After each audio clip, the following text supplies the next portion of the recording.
Chapter 1764. From old Madame Liang's point of view, if Mu Lianfeng were to send commoners back, it would be a disgraceful thing to do. Liang Jinshun followed behind old Madame Liang and agreed, "That's right, girl, you can't do this. If others find out that Shi Ziyi is sending us back with a donkey cart, there will be rumors. You can't do that." If the matter reached the authorities, they would be charged with disrespect. Wouldn't they suffer along with them? Zhao Yun'er frowned. She didn't expect the Liang family to have such a big reaction. She really didn't have the time. So what if she let Mu Lianfeng send them back? Zhao Yun'er ignored the concept of hierarchy in this era. From their point of view, someone of Mu Lianfeng's status definitely wouldn't do this kind of thing. If I don't let him send us back, I won't have the time to do it either. Zhao Yun'er muttered. The fish had to be processed tonight. Otherwise, they wouldn't be able to handle it tomorrow. The Liang family started to feel awkward. If they didn't send them back with a donkey cart, old Madame Liang and Liang Xinzi would suffer. They didn't have the guts to let Mu Lianfeng send them back. Just as they were feeling awkward, Liang Jinxiao said, Girl, why don't you let your grandmother and Zi rest tonight? Anyway, this is our house. If we make a bed, your grandmother and Zi can sleep. Tomorrow when we eat wine, they still have to come back and forth. It's very troublesome. If they rest tonight, they won't have to make another trip tomorrow. After hearing Liang Jinxiao's words, Zhao Yun'er felt that it made sense. This time, she sent them back with a donkey cart. She couldn't use a donkey cart to pick them up tomorrow, right? According to old Madame Liang and Liang Xinzi's attitude, it would be troublesome if they came tomorrow. Guocaixia hurriedly agreed, "Eldest sister, your idea is good. It will save you the trouble of going back and forth. Mother and Zi will also be tired." Zhao Yun'er nodded. "All right, since that's the case, I won't let Lord Heir send you back. Grandma and cousin Zi, why don't you stay at my house tonight? I'll ask my mother to prepare a room for you later." Old Madame Liang replied with a smile, "All right then, I'll only stay for one night. Sorry for disturbing you." Liang Jinxiao glared at old Madame Liang and muttered unhappily, "Mother, why are you talking to me like that? You're my mother, how can I not disturb you?" Granny Liang smiled kindly. "It's troublesome for an old woman like me to stay in your house. It's okay, mother. My house is big and there's room for us to live in. We don't have to squeeze together. It's not a difficult task to clean up a room. I reckon it won't even take a quarter of an hour." Hearing Liang Jinxiao's words, old Madame Liang smiled. "All right then. Since it's not too much trouble, your mother can rest assured." Liang Jinfen's eyes darted around, then he said to Liang Jinxiao, "Eldest sister, can you prepare a room for us as a family of 3 to stay in tonight? It's tiring to walk all the way back. We still have to come back for dinner tomorrow, so we can't walk at all." Liang Jinxiao was too embarrassed to refuse Liang Jinfen's direct request. However, he didn't want Liang Jinfen to stay at their house tonight. It wasn't that he found it troublesome, but he wasn't used to others staying at his house, just like how he wouldn't casually ask to stay at someone else's house. Chapter 1765. They stayed because they were lazy and didn't want to move around, not because they had no other choice. Zhao Yun'er had witnessed Liang Jinfen's shamelessness time and time again. How could there be such a weirdo in this world? Of all people, he was her relative. If it weren't for Liang Jinxiao, Zhao Yun'er would have slapped Liang Jinfen and taught him a lesson. "Second aunt, you're really shameless," Zhao Yun'er said coldly. Liang Jinfen subconsciously touched his face. "Is that so? Could it be that I have gained weight recently?" Zhao Yun'er was moved to tears by Liang Jinfen's IQ. How could there be such a person? After rolling her eyes, Zhao Yun'er said sarcastically, "It seems that second aunt doesn't understand human language. I mean, where did you get the nerve to stay over at my house for a night?" Liang Jinfen finally understood Zhao Yun'er's words. He retorted unhappily, "So what if I stayed over at your house for a night? The dozen or so rooms in your house can't accommodate so many people. Aren't you just giving us a room? It's not like it's difficult." Seeing that Liang Jinfen said it as a matter of fact, she didn't feel embarrassed at all. Instead, she thought that Zhao or was too stingy for not letting them stay for one night. Zhao Yun snorted coldly. There are so many rooms in my house. Do you think we have to let you sleep in all of them? What kind of logic is this? Why didn't you share some of your money with my family in the past? My mother and the others didn't have it easy back then. How can it be the same thing? Liang Jinfin muttered. How can it not be the same thing? Second aunt, if you're like grandma or cousin Z, I don't mind if you stay over for a night. But you're doing fine. What right do you have to stay over at my house? Zhao Yun's tone became colder as she directly expressed her attitude. Seeing this, old Madame Liang reprimanded Liang Jinfin. Fin Yun is right. Why do you have to stay over for a night? Can't you go back? You only want to trouble others. Guo Caixia chimed in. Second sister, according to what you said, we don't have to go back. Let's just stay over at eldest sister's house. It's not like what you said. Mother insists to stay. Otherwise, I definitely won't let my last trouble eldest sister's family. After being ridiculed, Liang Jinfin's, she pursed her lips and grumbled with some dissatisfaction. All right, let's go then. I don't know what they built such a big house for. I think they're just keeping it for decoration. Zhao Yun's mouth twitched. This woman could say whatever she wanted. In any case, he would not let her stay over for a night. Seeing her made him feel vexed and unhappy. Okay, stop talking. Second sister, let's go together. Liang Jinshun called out to Liang Jinfin. He was afraid that if they stayed any longer, they would quarrel again.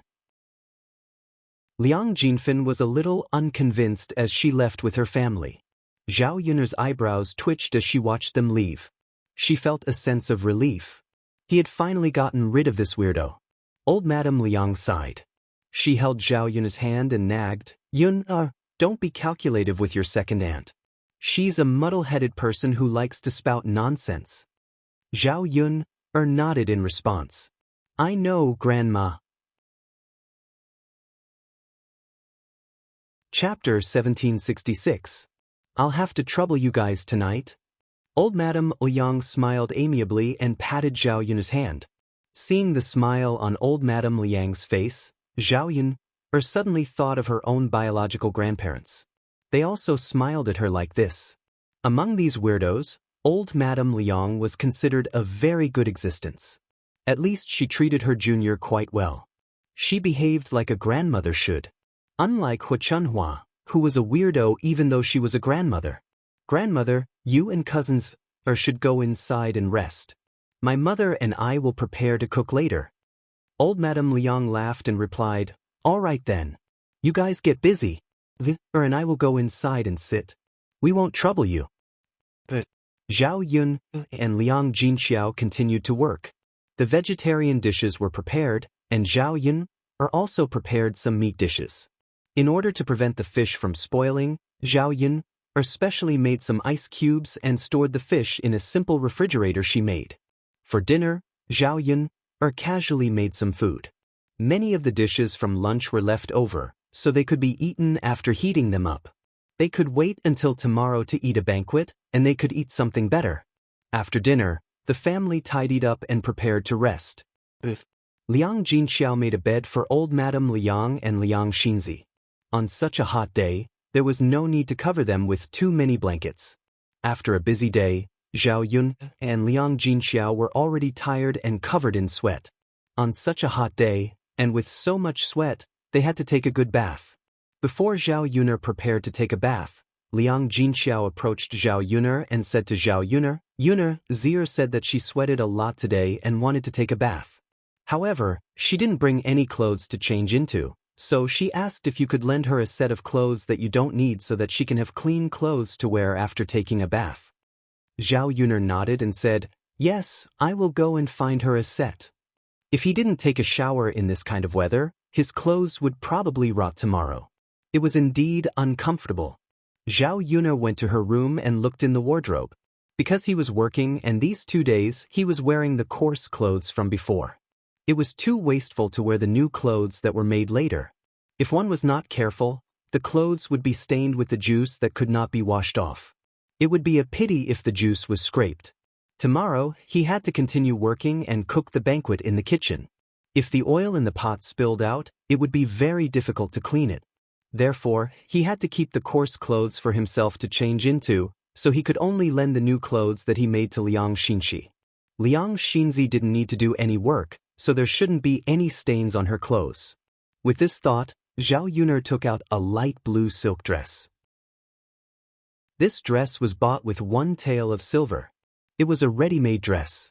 Zhao Yuner liked the style and color of this dress. It looked very pure on her body. Although the body of the original owner had given birth to a child, she was only 19 years old. In the 21st century, she would be a little girl who had just come of age. It was very suitable for her to wear this kind of pure clothes. When she changed into this dress, Mu Lianfeng was stunned by Zhao Yun. He said that she usually didn't dress up, but if she dressed up, she wouldn't be worse than anyone else. Holding the light blue dress, Zhao Yuna went to the room where Liang Xinzi was resting and handed the dress to Liang Xinzi.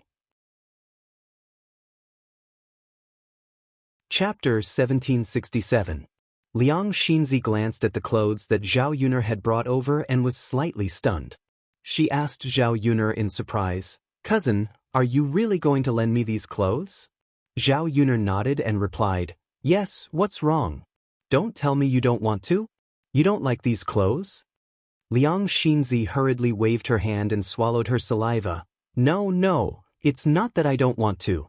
I just think that these clothes are too beautiful. It's too good. Cousin, how can you be willing to lend them to me?" Liang Xinzi saw that Zhao Yuner was wearing rags and thought that Zhao Yuner didn't have such beautiful clothes. Who knew that Zhao Yuner had deliberately not worn them and was now lending them to her? They, the villagers, usually wore coarse clothes. It was only when the little girl's family was better off that they could wear colorful clothes. However, she had never seen anyone in the village wear clothes like Zhao Yuner's. Zhao Yuner was amused by Liang Xinzi and couldn't help but tease her. "No matter what clothes they are, aren't they for people to wear? I don't have any other clothes to lend to you. It doesn't matter if you wear them once. But cousin, why don't you wear them yourself? You can just lend me the clothes you're wearing." Liang Xinzi still felt embarrassed. Zhao Yuner smiled. "I still have work to do tomorrow. I have to wear these coarse clothes. You don't have to do anything. It doesn't matter if you wear better clothes." "But cousin," seeing that Liang Xnz was about to say something, Zhao interrupted Liang Xnz's words. "Okay, cousin Z, you don't have to be polite with me anymore, okay? If you don't want to wear them, then I don't have any other clothes to give you. You won't be able to take a bath tonight." Liang Xinzi could only say, "All right, cousin Yuno, then I'll wear them. I'll go prepare some bath water for you. It's inconvenient for you to walk, so I'll bring it over." Zhao Yun called out. Just as she was about to leave, she was stopped by Liang Xinzi. "Cousin," Zhao Yuner turned around, raised her eyebrows, and asked, "Is there anything else?" Liang Xinzi shook her head. No, I just feel that you're really good cousin." The smile on Zhao Yuner's face deepened. This girl probably hadn't seen how ruthless she could be. However, Zhao Yun wouldn't target someone for no reason. If others respected her, she would also respect them. However, if others offended her, she would not let them have a good time. Liang Xinzi had better hope that he would not do anything that would make her unhappy. Otherwise, when the time came, he would definitely want to take back his words. "Don't be so pretentious. It's already late. We still have to wake up early tomorrow. Although you don't have to wake up early, it will probably be very noisy and you won't be able to sleep. So, you should rest early tonight." "All right, got it, cousin." As Zhao Yuner spoke, she turned around and went into the kitchen. She first prepared hot water for Liang Xinxi. After waiting for Liang Xinzi to finish bathing, she also took a bath herself. She felt much more comfortable. Probably because she was too tired, Zhao Yuner immediately fell asleep as soon as she got on the bed. The next morning, she woke up to Liang Jinxiao's call. The mother and daughter pair busied themselves with preparing for the banquet.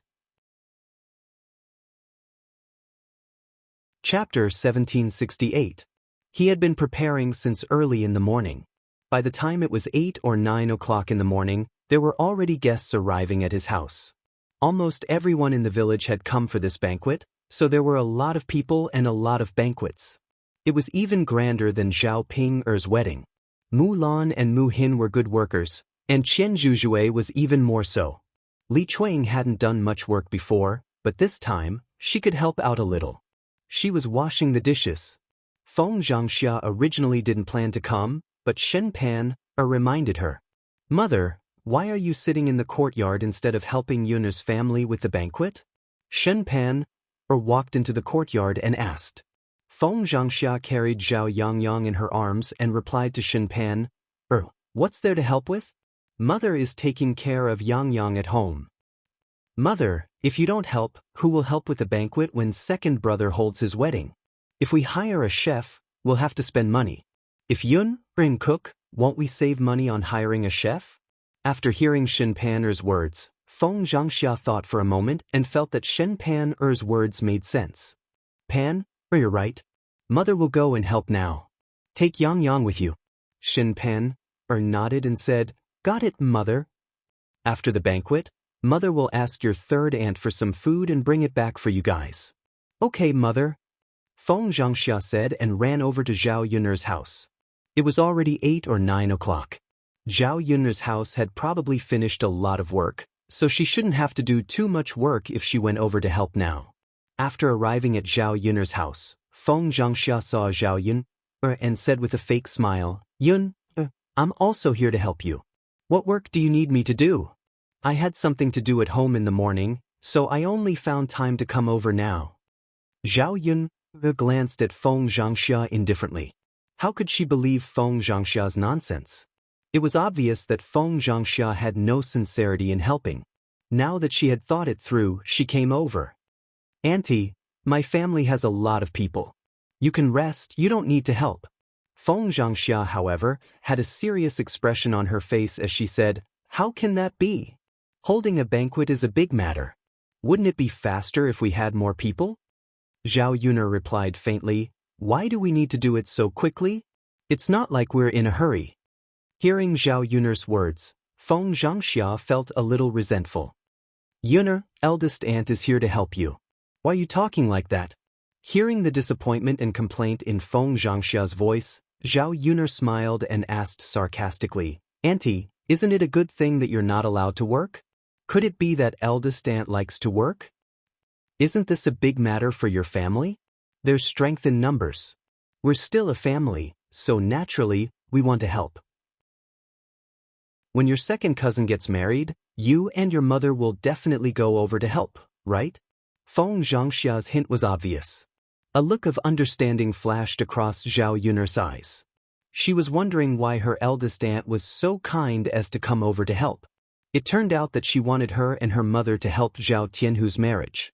This calculation was really good. Feng Zhangxia could gain a big advantage. Chapter 1769.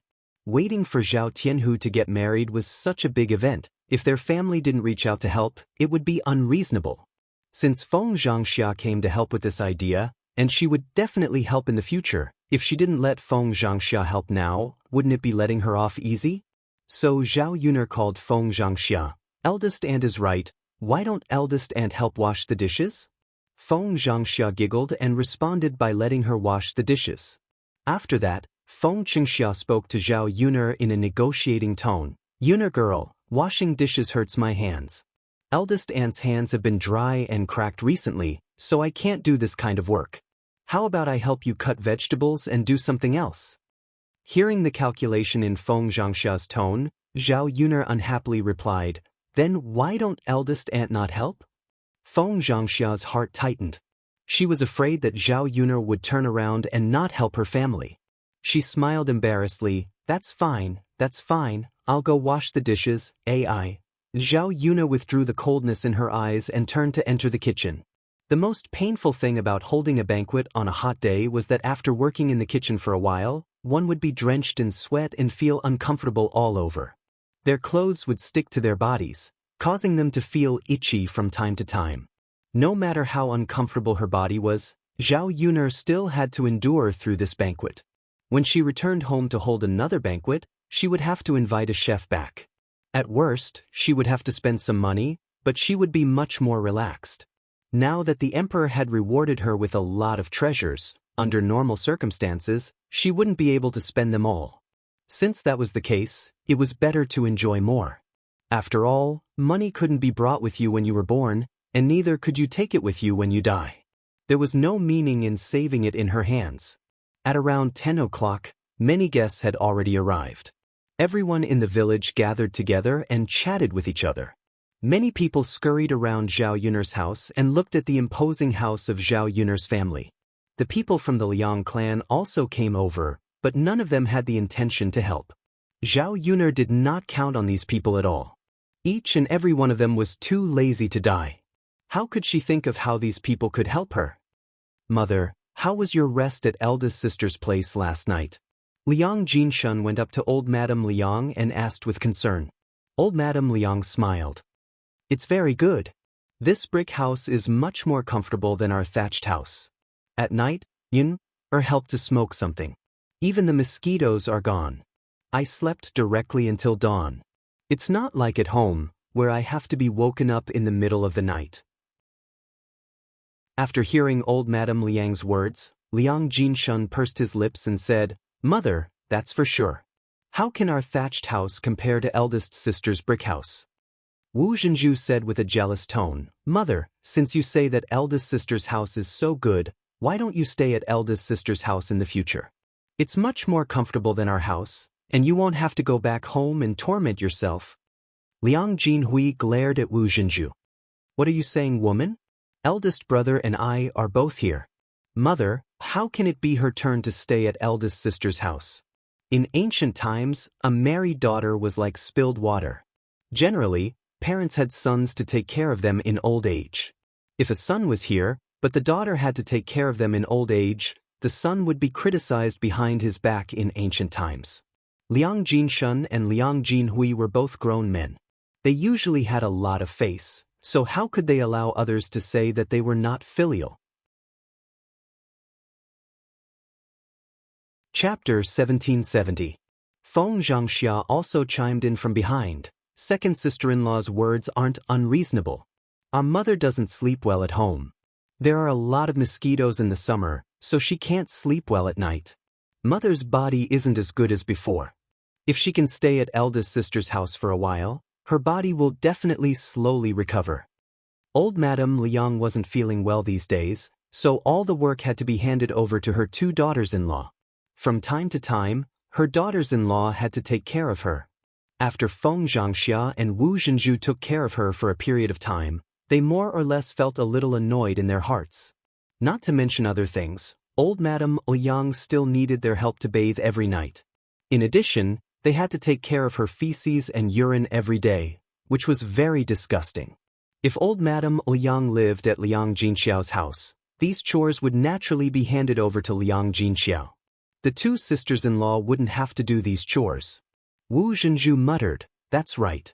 Now that eldest sister's family is living such a good life, the family is so rich and they don't care. They have one more mouth to feed. Eldest sister is also mother's daughter. Mother's body isn't good, so what's wrong with eldest sister being filial? Do you have to see mother suffer with us before you feel happy? After listening to Guocaixia and Wu Zhenju's words, Liang Jinshun and Liang Jinhui both felt that it was somewhat reasonable. Their mother would definitely live more comfortably with Liang Jinxiao than at home. Not to mention food and drink, of course, sleeping at night was also much better. Mother, why don't we discuss it with eldest sister and let you stay here for a while? When the weather is cooler, our house isn't so hot, and there aren't so many mosquitoes, then we'll take you back. Liang Jinshun said to old Madame Liang in a negotiating tone. Old Madame Liang frowned. How can we do that? We'll trouble your eldest sister's family. I've never seen an old woman in our village go to live with her daughter for a period of time.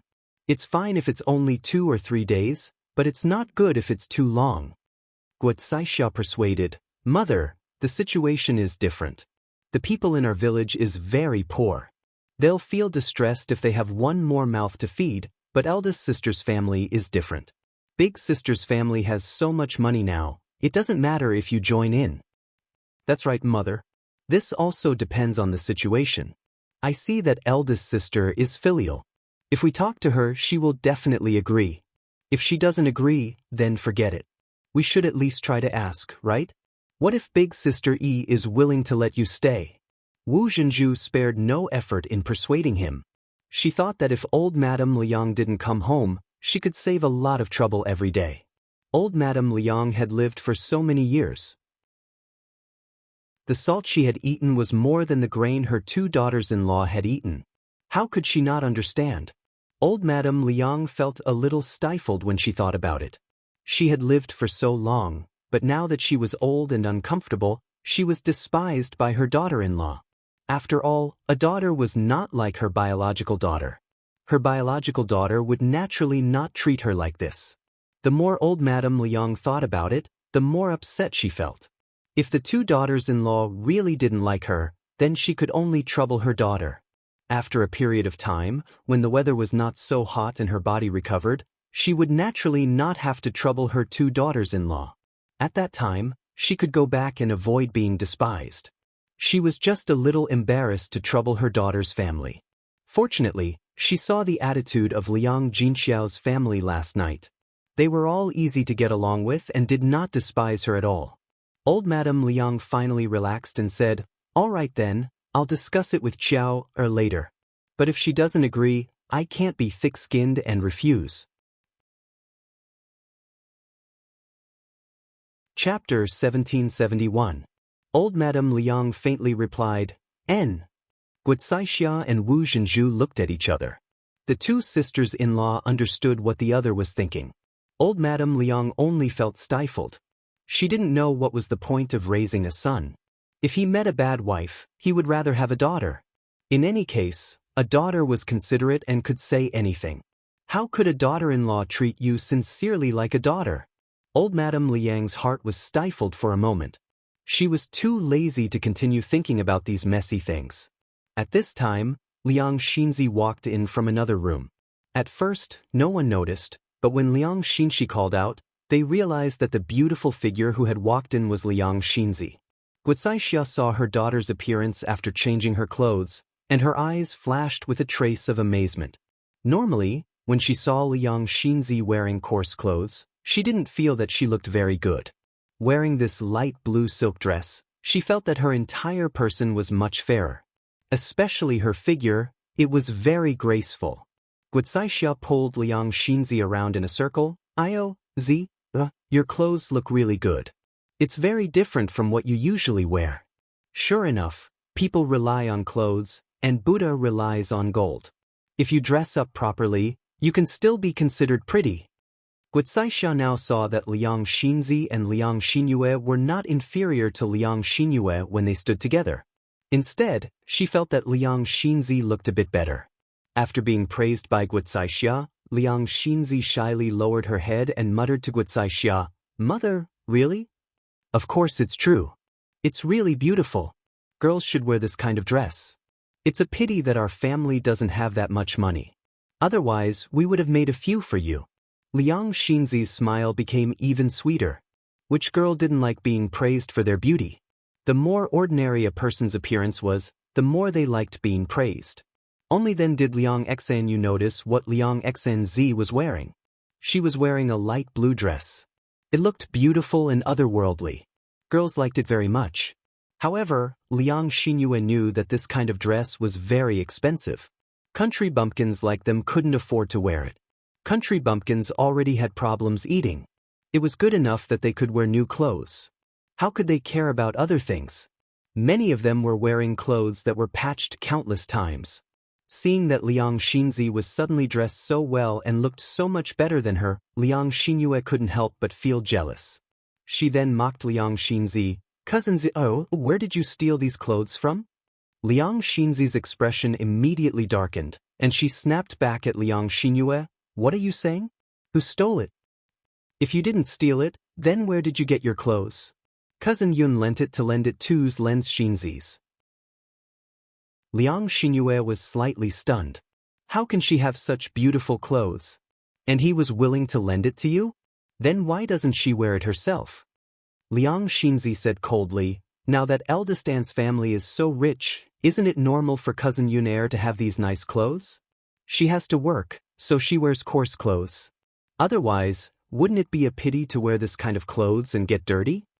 Liang Xinyue bit her lower lip.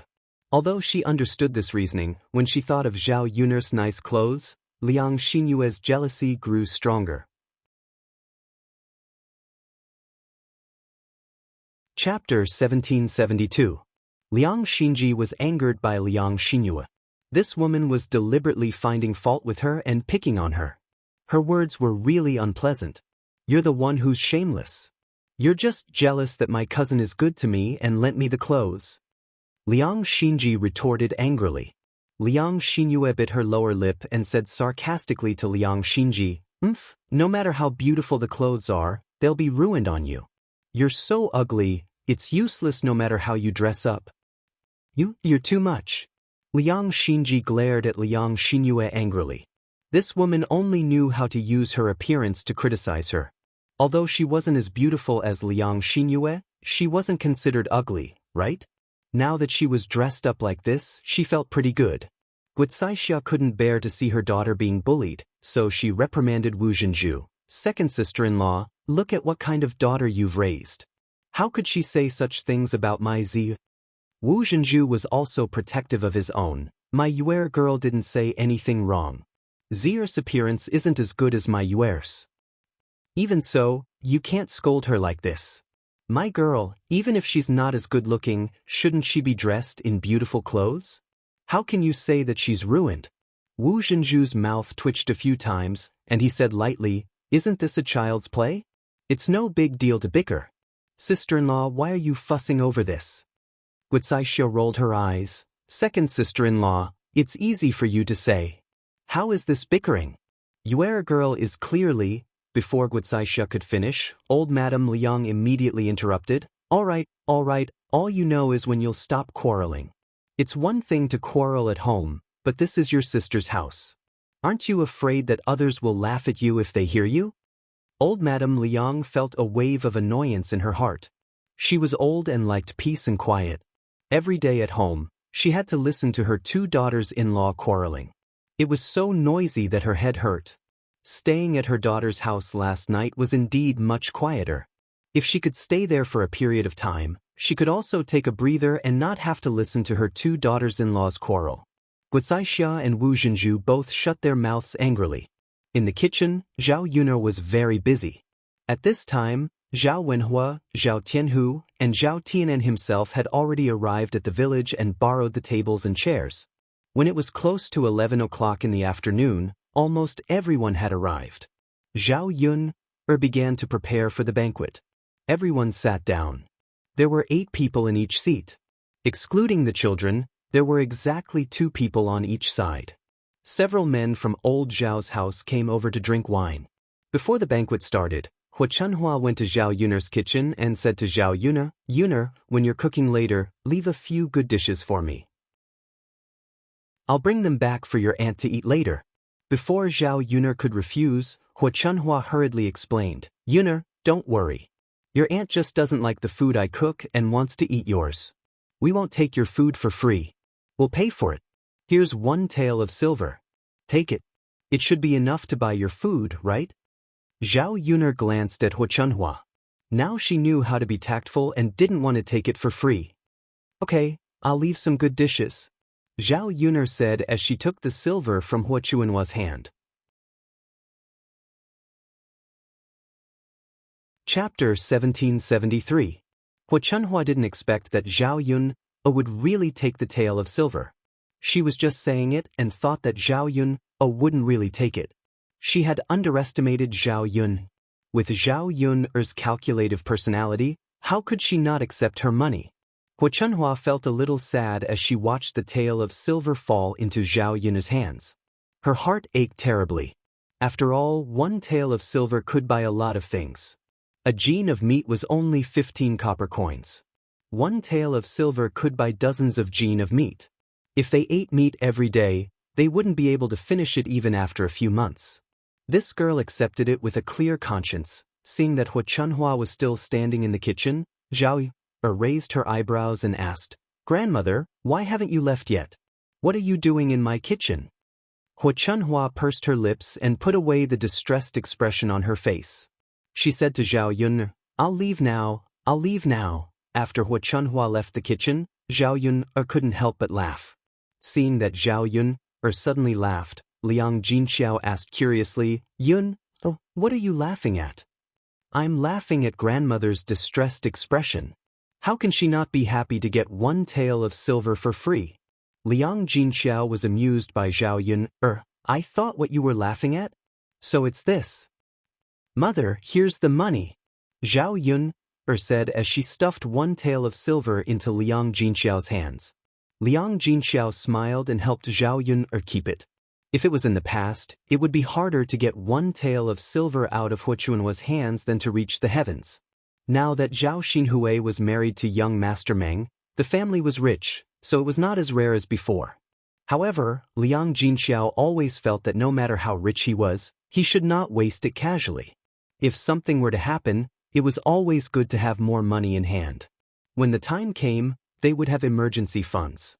The mother and daughter continued to work in the kitchen. At this time, Zhao Ping'er and her family also came over. She originally thought that at most, only Zhao Ping'er and Qin Yuan would come to drink. Under normal circumstances, only one person would come. Zhao Yun'er knew that Zhao Ping'er liked to take advantage of others, so she dispersed the 2 of them when arranging their seats. However, he did not expect Zhao Ping'er and her family to come along, including Mr. and Mrs. Qin, as well as that fool, Qin Chuan. When Zhao Wenhua saw this situation, he immediately felt troubled and did not know what to do. Father, are there any seats left? Let us sit down. You can't expect us to stand, right? Zhao Ping'er and her family came relatively late. By the time they arrived, all the seats had been taken. This doesn't seem to be enough. Zhao Wenhua muttered. Zhao Ping'er pursed her lips and said, Father, how can that be? Unimportant people can sit, but our family came all the way here. How can we not have a seat? Zhao Ping'er grumbled unhappily. But you didn't say that your family would come. We didn't arrange a seat for you. Zhao Wenhua frowned and explained. Zhao Ping'er was much more stubborn. She said to Zhao Wenhua, Father, I don't care. You have to arrange a seat for us. Zhao Wenhua looked troubled. Wait a moment. Father will think of a way. Chapter 1774. Zhao Wenhua wandered around and looked around, but he still could not find an empty seat. There were more people than he expected. Some of them came on the same day and brought money as gifts. How could he not let them sit down and eat? Many of the tables had 2 extra people. Now that Zhao Ping'er and her family were seated, it was indeed too crowded. After wandering around and finding that there were no extra seats, Zhao Wenhua went to Zhao Ping'er and discussed with Zhao Ping'er. Ping'er, there really aren't enough seats. Why don't you bring your in-laws and sit with your uncle? Zhao Ping'er glanced at where the Liang family was sitting. They had already prepared so much. How could the 5 of them sit down? How could they squeeze more than 10 people into a table? Father, are you joking? How can we fit so many people? Then what should we do? We don't have that many tables at home. Also, we only prepared these tables for the banquet. We can't do anything about it if we don't squeeze, Zhao Wenhua said helplessly. However, Zhao Ping'er did not give up. Father, are you doing this on purpose? Why is it that everyone else has a seat, but our family doesn't have a seat? Zhao Wenhua was helpless against Zhao Ping'er. He was already busy today and was a little flustered. Before he could sort out his thoughts, Zhao Ping'er came to him and made a fuss. Zhao Wenhua sighed and continued to explain. Ping'er, didn't they come first and you came later? They already found a seat and sat down. I can't possibly chase them away now, right? They might say that our family's host was not polite and the villagers might criticize us. It was not that Zhao Ping'er did not understand, but Zhao Ping'er was unwilling to compromise. Father, what do you think we should do now? Don't tell me we can't sit down and eat? If you don't serve them well, my mother-in-law's family will definitely make trouble for me. Father, do you want to see me suffer? After hearing Zhao Ping'er's words, Zhao Wenhua pondered for a moment. It was useless for him to discuss it with Zhao Ping'er now. He had to discuss it with the family Qin first. However, looking at the Qin family members, it was clear that they were unwilling to compromise. Father, go and discuss it with Yuna. See if we can put together another table for the banquet. We can arrange for you to sit at a new table. That should work, right? Only then did Zhao Ping'er respond, Father, then you should go quickly. But Zhao Wenhua as he spoke and walked towards the kitchen. Yun? Oh, Zhao Yunlong called out to Zhao Yun. Father, what's the matter? Zhao Wenhua rubbed his hands together and explained the situation to Zhao Yun'er somewhat embarrassedly. Yun'er, the seating arrangement outside is indeed a little tight. Why don't we add another table for the banquet? We can't treat Ping'er's in-laws too well. They might complain later. Zhao Yun'er frowned when she saw Zhao Wenhua's honest look. Zhao Ping'er, that be *tis, actually had the nerve to bring her whole family over. It was already polite of her to let him and Qin Yuan come over for the banquet. He did not expect this family to be so thick-skinned. Chapter 1775. This. Zhao Wenhua frowned. If he were to tell Zhao Ping'er that, who knew how Zhao Ping'er would kick up a fuss later. If he had known that so many people would come, he would have prepared an extra table in advance. When he made the arrangements, he didn't think too much about it. He was afraid that if he arranged an extra table, there wouldn't be so many people coming, and the dishes on the table would go to waste. After all, it was very hot in this season, and fresh dishes couldn't be preserved for that long. What's wrong, father? Zhao Yun'er asked when she saw Zhao Wenhua's troubled expression. Zhao Wenhua sighed and said, I'm afraid that Ping'er will kick up a fuss again. I'll tell her slowly later. That girl's temper is very stubborn. Zhao Yun'er felt stifled in her heart. She really had to hand it to that *tis Zhao Ping'er. With Zhao Wenhua's personality, Zhao Ping'er was only domineering in front of her parents, but she was as attentive as a dog when it came to family Qin people. If she let Zhao Wenhua go out, Zhao Ping'er might make things difficult for him again. Zhao Yun'er took a deep breath and said to Zhao Wenhua, Father, let me go out and talk. Zhao Ping'er couldn't act rashly in front of her. She wasn't as easy to negotiate with as Zhao Wenhua. Zhao Wenhua nodded. It was naturally better for Zhao Yun'er to talk. Yun'er was quick-witted. If she talked to Zhao Ping'er, she might listen. Zhao Yun'er put down the spatula and walked out of the courtyard. Zhao Ping'er was originally hoping that Zhao Wenhua would come out. However, when she saw Zhao Yun'er come out with a cold face, Zhao Ping'er's heart suddenly tightened and she was a little scared. Where's father? Zhao Ping'er asked weakly. Zhao Yun'er sneered, Why are you looking for father? I asked my father to arrange a seat for me. Zhao Ping'er blurted out guiltily. There's only enough space for 2 people. You brought a whole family here at once, so there's no way for all of you to sit down. Zhao Yun'er replied snappily. Zhao Ping'er blushed and said unhappily, Then what should we do? Since we're already here, you can't just let us go, right? That's your business. Who would bring so many people to a banquet? We're already being polite by preparing 2 seats for you. Sit if you want. But Dad said that he would open another table for me. Zhao Ping'er was a little unwilling and bit her lower lip. You also said that it was Dad who said that. I didn't agree to this. There are only so many ingredients at home. How can he open another table just because he said so? Zhao Yun'er's attitude became even colder. Seeing that Zhao Yun'er had no room for discussion, Zhao Ping'er could only hope that Zhao Wenhua would hurry out. Unfortunately, Zhao Wenhua was hiding in the kitchen and had no intention of coming out. Zhao Ping'er instantly became anxious.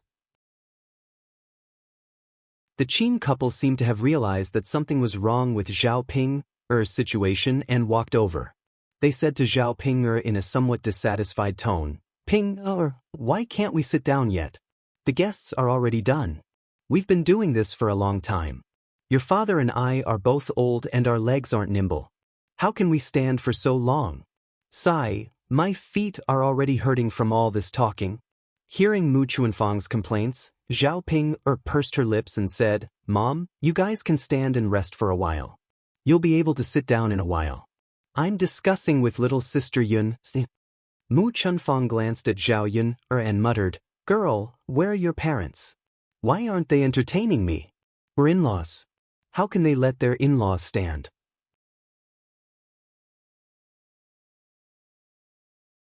Chapter 1776. That in-laws family had the nerve to come over with their whole family. To put it bluntly, it was because they saw that their family was rich and wanted to take advantage of them. Previously, they had treated them well because they wanted Zhao Ping to get married. Now that Zhao Ping, this weirdo, was finally kicked out, they did not have to be as polite to the family Qin people as before. Auntie's words are really interesting. Didn't you see that my parents are busy with the banquet? How would they have time to entertain you? Mu Chuanfang's face instantly turned red. No matter how busy they are, they can't not even come out to greet us. And they even made us stand here for so long. It's not polite. Auntie's whole family came over for a meal. Is it polite? Who would bring their whole family to a banquet? And they didn't even greet us. How could we arrange so many seats? The seats are already full. At most, we can squeeze in 2 people. Why don't you all go back? Otherwise, there won't be any seats. You can just stand here and eat.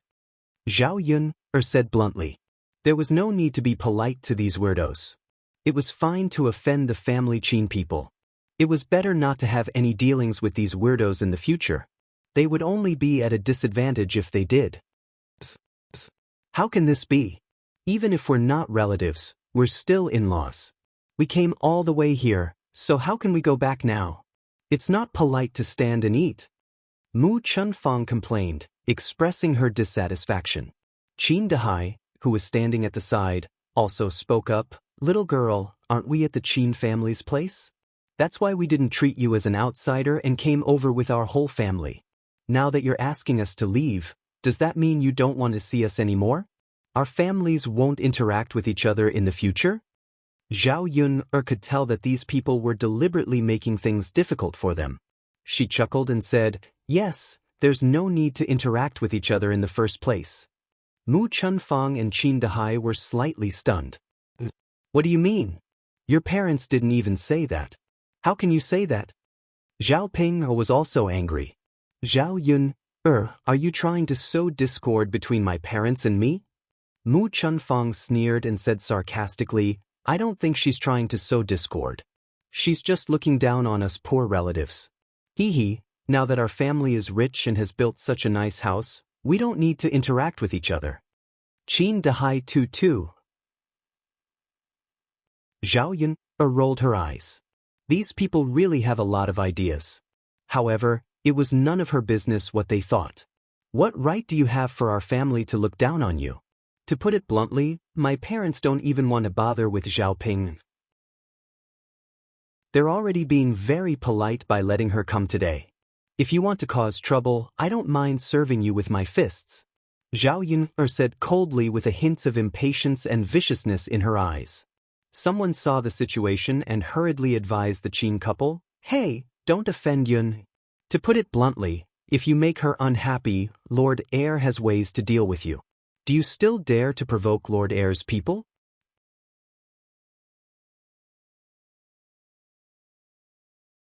Chapter 1777. If Mu Lianfeng were to get angry and find a reason to cause trouble for them, it would be a piece of cake. It was not worth it to suffer in the future just to argue with Zhao Yun. Qin Dahai tugged at the corner of Mu Chuanfang's clothes and whispered into Mu Chuanfang's ear, "Yuan's mother, I think we should just forget about it. Let's not talk about it anymore, lest we really get into trouble." Mu Chunfang pursed his lips and could only reply, "Okay." Seeing the Qin couple's arrogance instantly diminish, Zhao Yun's lips curled up. It seemed like Mu Lianfeng's identity was useful to her. It could be used to scare people on a daily basis. Zhao Ping bit her lower lip and glared at Zhao Yun. Although she wanted to flare up, she did not dare to casually make a scene. Not to mention that Zhao Yun would personally make a move on her, even if Little Black were to come out and bite her. Wouldn't that make her cry to the heavens and the earth? "Ping, little girl, your parents and I are already so old. We can't stand. Since there are only 2 seats available, then your father and I will sit. You, Yuan, and Chuan can stand at the side and eat." Mu Chunfang said to Zhao Ping. His tone did not have any intention of discussion as he directly ordered Zhao Ping. Although Zhao Ping was unwilling to stand while eating, she had no choice. She could not possibly let Mu Chunfang and Qin Dehai stand, right? Zhao Yun's understanding of family Qin people deepened. She had already humiliated them like this. Could it be that these people could not be more unyielding and just leave? However, they still chose to stay and drink. In the end, it was because of their nature to take advantage of others that they could not bear to miss out on a banquet. Zhao Yun felt that such people were hateful and helpless.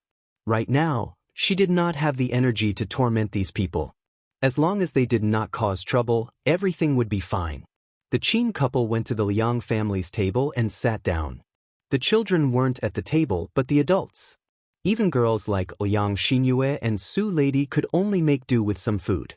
Even so, the table was still very crowded.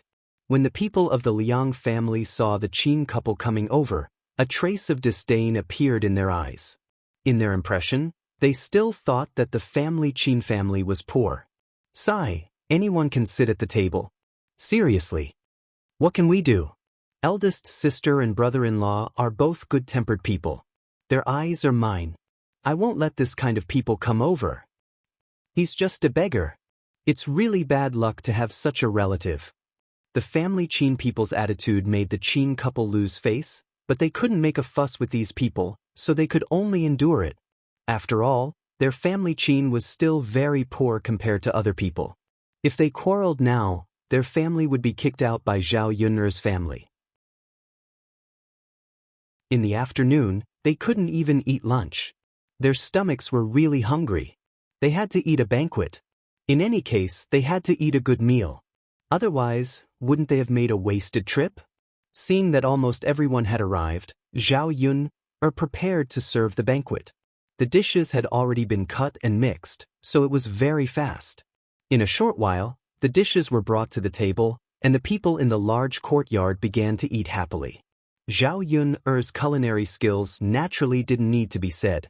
Everyone ate abnormally happily. Those who were not at the table ate the unfinished dishes in the kitchen.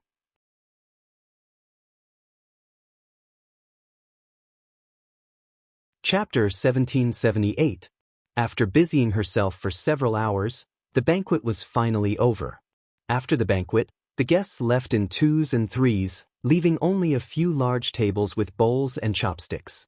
Upon seeing this, Zhao Yun knew that there was going to be a lot of work to do. Her head hurt a little. Compared to cooking, Zhao Yun hated dealing with these things after the banquet more. Many of the villagers had poor manners and made a mess of the table. Many of them chewed their food and spat it out on the table without swallowing it. As for the men, many of them drank. Some of them vomited and had diarrhea when they were drunk, making a mess of the tables, chairs, and the floor. Originally, she didn't feel tired after the banquet, but after seeing these things, Zhao Yun instinctively wanted to escape, but she was too embarrassed to just leave these chores to others. After the banquet, she wasn't the only one who was tired. The others also had a lot of work to do. Go and rest. Mother will do the rest. Liang Jinxiao wiped the beads of sweat on her forehead and said to Zhao Yun with a smile. Zhao Yun saw that Liang Jinxiao was also exhausted. She smiled and said, "Mother, let's all rest for a while and work together later." "Oh right, we didn't have time to eat just now. Let's eat together now." Liang Jinxiao responded, "Okay, let's eat first. Your eldest aunt and second aunt haven't eaten yet. There's also Mulan and Mu Hin. Then let's eat together." Zhao Yun called out and moved a clean small table out of the house. A few people who were originally busy gathered at the table and began to eat. The dishes were all leftovers from the banquet, and many of them were meat dishes. Feng Zhangxia happily came forward. Originally, she thought that eating at the table was good, but now she felt that eating after the banquet was good too. She didn't have to fight with others at the table. There was only one plate of good dishes. She took a look just now and saw that many of the women at the table were fighting over a plate of good food. They even cursed at each other. If she was at the table, she would definitely be the same. Now, they didn't even have to fight for food. They could just pick the best ones. While eating, Feng Zhangxia discussed with Zhao Yun. Yuner, there's so much leftover food in your house. It'll be a waste if we can't finish it. Can I bring some for your cousin-in-law later? Zhao Yuner was speechless when she saw the greed in Feng Zhangxia's eyes.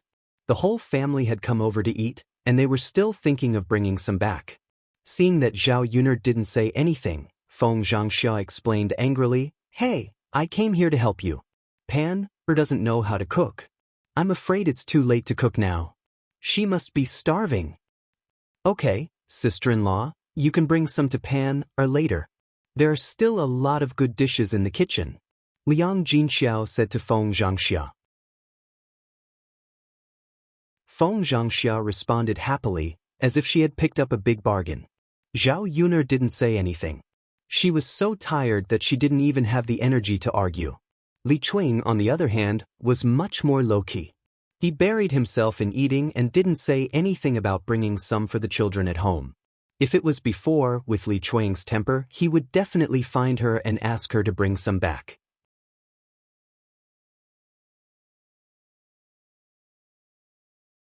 Chapter 1779. Li Chuing was a little embarrassed. Yun, how can I bring it back? You can keep it for a few days at home. It's okay. It's not a big deal. You don't have to cook for Tianyu and Jing or when you go back. Feng Zhangxia hurriedly agreed. Second sister-in-law, since Yun has said so, why are you still refusing? Only then did Li Chuing respond, then I'll put some on later. But they finished their meal quickly. Zhao Yun touched her stomach. She didn't know if it was because she was full, but she still felt a little sleepy. After Feng Zhangxia finished eating, she ran to the kitchen happily. She hurriedly picked up the dishes she had picked up and piled them in a bowl. Li Chuing didn't move. Zhao Yun looked at Li Chuing in confusion. Second aunt, why don't you do it? There's no hurry.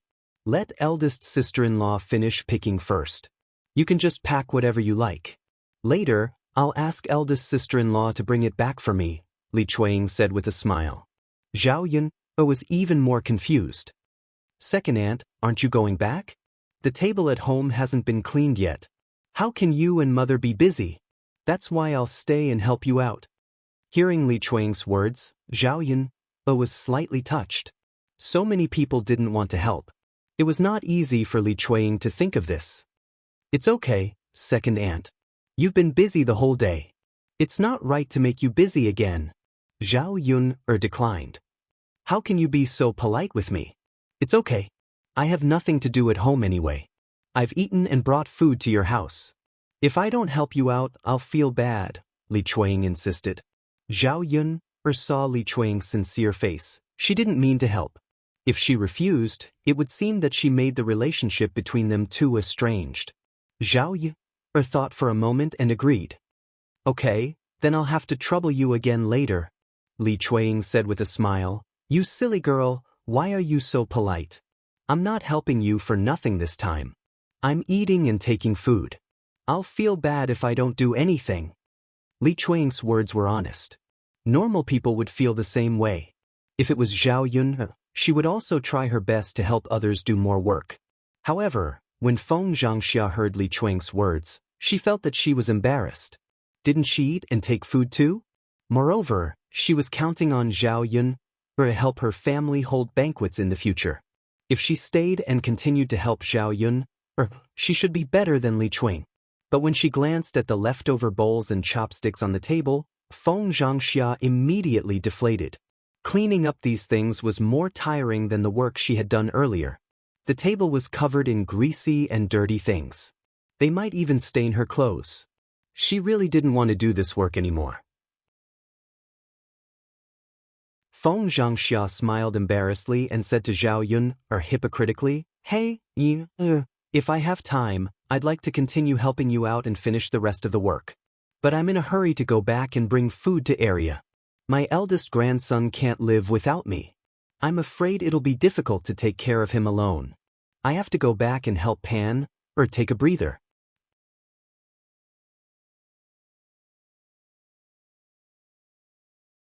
Chapter 1780. Who didn't know how to say nice things? The key was whether or not she was sincere in helping. Feng Zhangxia was just being hypocritical. Anyway, she didn't expect Feng Zhangxia to really help her, so she simply ignored Feng Zhangxia. Feng Zhangxia was a little resentful and looked a little embarrassed. She glanced at Zhao Yun's expression and saw that Zhao Yun didn't seem very happy. She couldn't help but feel a little worried. "Sister-in-law, you should go back. The few of us are enough." Liang Jinxiao saw that Zhao Yun didn't say anything, so she replied. She wasn't a fool. How could she not see that Feng Zhangxia didn't want to help? However, this wasn't a big deal. They didn't have a close relationship, so how could she expect others to be considerate of her family's matters? Feng Zhangxia twitched the corner of her mouth and glanced at Zhao Yun. She held the bowl in her hand and laughed. "Okay, then I'll go back first. Otherwise, the children at home will be hungry if they wait for too long." Liang Jinxiao responded faintly. Feng Zhangxia happily held the bowl and walked out of the courtyard. After a while, she disappeared. Seeing Feng Zhangxia like that, it seemed that she was afraid that Zhao Yun would change her mind and let her stay to help. Zhao Yun couldn't help but shake her head. What kind of people were they? After eating, they rested for a while and recovered a lot of strength. They looked a lot more energetic. "Let's tidy up," Liang Jinxiao said. "Okay." Zhao Yun'er got up and went to the kitchen to take out a few basins. She tidied up the things on the table in the basins. "Big sister, let me help you too." Liang Jinyu, who was about to go back, walked to Liang Jinxiao and said to Liang Jinxiao, "Little sister, you're very tired from working every day. Today, you finally have a drink and can rest. How can I ask you to help?" Liang Jinxiao hurriedly waved her hand and refused. However, Liang Jinyu insisted, "It's okay, big sister. I'm used to working." Liang Jinxiao looked at Liang Jinyu and said, "Well, you can't do anything at home. You have to work in so many fields, but you don't have to work here." Liang Jinxiao looked at Liang Jinyu with pity. Out of all her siblings, her younger sister's life was the most difficult. Especially on this day, it was probably because he worked outside every day, so his whole body was very tanned. Coupled with her shriveled and bony body, she seemed to have aged a lot. "Auntie, weren't you in a hurry to go back to work just now? Why are you ignoring your own work and forcing my family to work? My family is very busy. If you're not in a hurry to go back, you can rest by the side and chat with Grandma." Zhao Yun couldn't help but speak up. Although she was tired, she didn't mind if others helped her. However, she knew that Liang Jinyu was usually more capable than her. How could she let her help? When old Madame Liang heard Zhao Yun's words, she waved her hand at Liang Jinyu. Yun, girl is right. You don't have to toss around anymore. Rest in front of mother and accompany mother to talk a few more words. I left in such a hurry yesterday that I didn't have time to say anything." Liang Jinyu thought for a moment, nodded, and walked towards old Madame Liang. Old Madame Liang saw that her two daughters-in-law, as well as Liang Jinfin, were not eating. Although there were many tables that needed to be cleaned, they were sitting together with their legs crossed and drinking tea leisurely.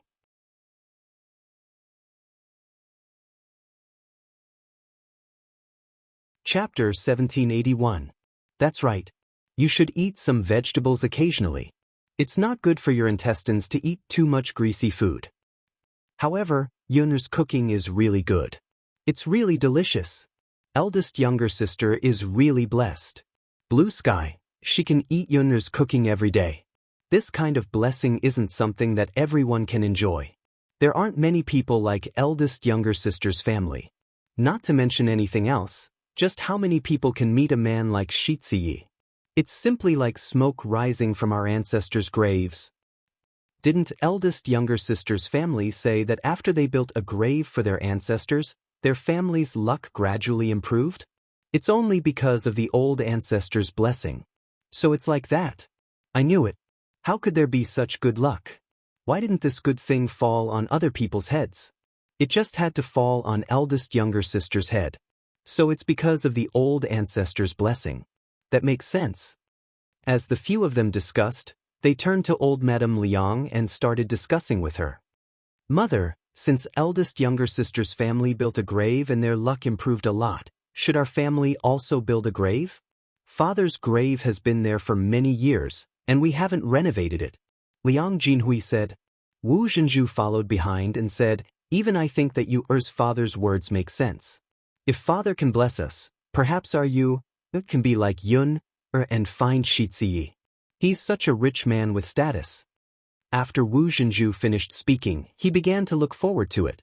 If her family could be like Zhao Yun's, wouldn't she be able to eat and drink well in the future? After hearing Wu Zhenju's words, Guicaixia rolled her eyes in her heart. Her second sister-in-law only knew how to have wishful thinking. Did she really think that she could find a good husband like Liang Xinyue and Zhao Yun? Such good luck was probably 1 in a million. Old Madame Liang snorted and said without giving any face, you were unfilial when you were alive, and now you're dead. Do you think that building a grave will bless you? It's better to work hard and earn more money. It's more practical. The corner of Liang Jinhui's mouth twitched when he heard old Madame Liang's retort. Although he knew that old Madame Liang was telling the truth, he still replied unwillingly, Mother, we are father's children. How can we not bless our own children? What's the use of working hard these days? You can only earn as much as you need to. His eldest sister's family used to be very diligent, but they were very poor. I was just waiting for your luck to improve. That's how I earned quite a bit of money. Take a look at Xiaom, who else works harder than her, but she is the one who lives the poorest. Liang Jinyu lowered her head in embarrassment after being pointed out. Her siblings liked to complain about her family's poverty, but she couldn't do anything about it. Whether they were rich or poor was not something she could decide. She naturally hoped that her family could live a better life and let her children live a better life.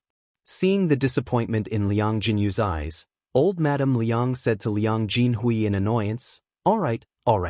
You only know how to talk nonsense. You people are always thinking about nonsense. Is living a hard life now, but she's willing to work hard. Who knows, she might live better than you in the future. Life is full of ups and downs. Who can say for sure what will happen? Liang Jinhui finally shut his mouth resentfully.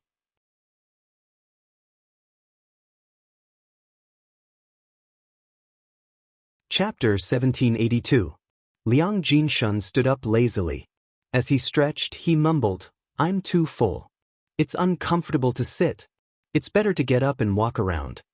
Guicaixia chimed in, yes, it's uncomfortable to just sit.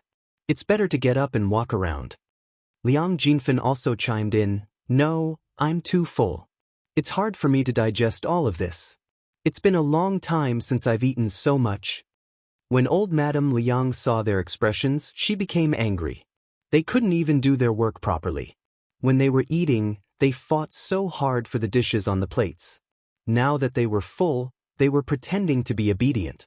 Old Madame Liang looked at the busy Liang Jinxiao and Zhao Yun. She said to Liang Jinfen, since you're uncomfortable sitting and your stomach is so full, why don't you help your elder sister? Can't you see that she's busy? Your younger sister knows how to help, but you're just sitting there and not moving.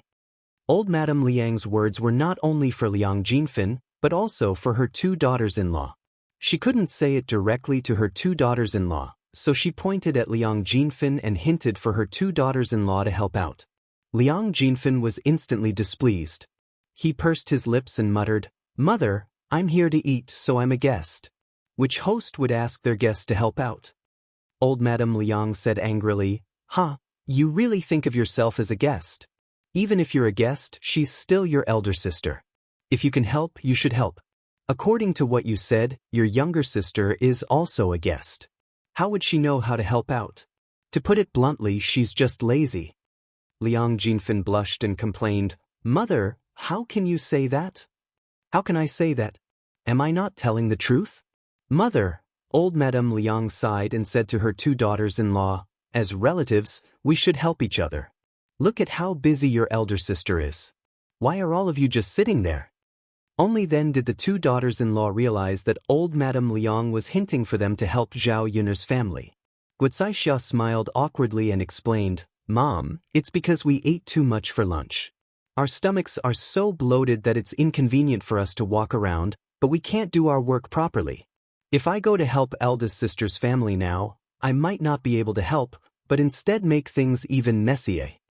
Old Madame Liang snorted softly. She naturally knew that this was just an excuse from her eldest daughter-in-law. It was rare for Wu Zhenju to stand on the same side as Guizaixia. He said to old Madame Liang, "That's right, mother. We're all full from eating. How can we still have the strength to help eldest sister's family? It's not like we don't want to help." As soon as Wu Zhenju finished speaking, Liang Xinyue pulled Wu Zhenju and whispered something in Wu Zhenju's ear. Wu Zhenju immediately changed his mind and said to old Madame Liang with a smile, "Mother, you're right. We're relatives. As a family, we should help each other. How can we be so distant? I'll go help eldest sister's family now." Wu Zhenju's sudden change in attitude made old Madame Liang somewhat puzzled. What medicine did her second daughter-in-law sell in her throat? Did she really become diligent? What did Liang Xinyue say to Wu Zhenju's ear just now?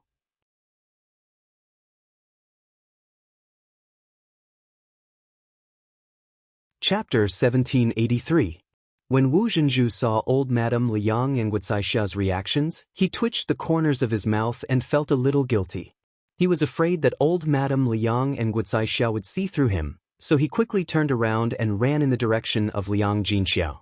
When he ran in front of Liang Jinqiao, he politely said to Liang Jinqiao, "Eldest sister, I have nothing to do here, so I'll help you clean up." Liang Jinqiao was stunned and looked at Wu Zhenju suspiciously. If these words came from someone else's mouth, she would feel that it was normal. However, when it came from Wu Zhenju's mouth, she felt that something was wrong. Her second sister-in-law had never been so enthusiastic. Today was the first time. "What's wrong, eldest sister?" Wu Zhenju blinked and asked Liang Jinqiao. Liang Jinqiao came back to her senses and quickly waved her hand. She said to Wu Zhenju, "No need, second sister-in-law. You go and rest. I can handle it. It's so dirty and tiring. How can I let you dry it with your hands? What if your clothes get dirty?" Wu Zhenju gave a fake smile and grabbed the wooden basin from Liang Jinqiao's hand. He minded his own business and cleaned it up. "Oh, eldest sister, what's our relationship? Why are you being so polite with me?" Yang Jinqiao saw this and knew that she couldn't refuse Wu Zhenju's help. She thought about it and sighed. Since Wu Zhenju really wanted to help, then let him be. If she refused too much, it would make the relationship between the two families seem too distant. Zhao Yun noticed the movement on Wu Zhenju's side and was also puzzled. Her second aunt was probably scheming something in her heart. However, she would deal with whatever came her way. This Wu Zhenju better hoped that he didn't have any bad intentions. Otherwise, with her around, he wouldn't be able to get any benefits. After all, Zhao Yun wasn't easy to deal with. It took a long time for the family to clean up the table. Zhao Yuner didn't throw away the leftovers. Instead, she collected them and gave them to the chickens at home. She didn't have to feed the chickens. Zhao Wenhua and Zhao Tianan returned the clean table to the owner's house. These tables and chairs were all borrowed, so it was best to return them as soon as possible.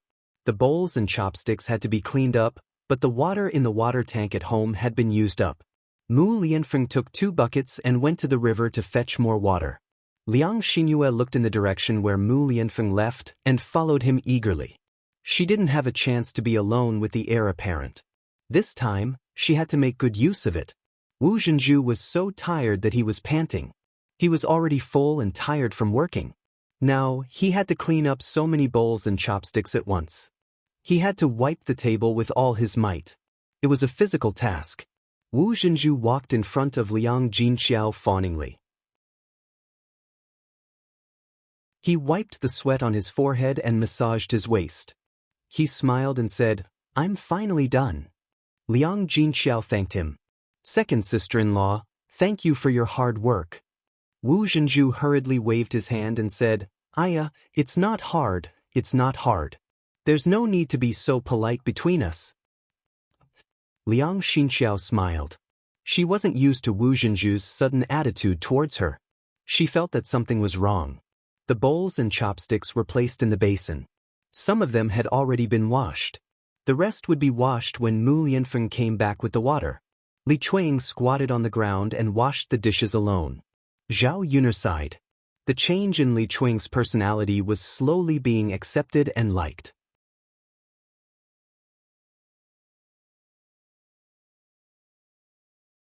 Chapter 1784. Zhao Yun'er's brows slightly furrowed. Seeing Wu Zhenju's attitude, she knew that it wasn't anything good. Sure enough, Wu Zhenju smiled and shamelessly said, "You know, lass, can I discuss something with you?" Zhao Yun'er raised her brows but didn't say anything.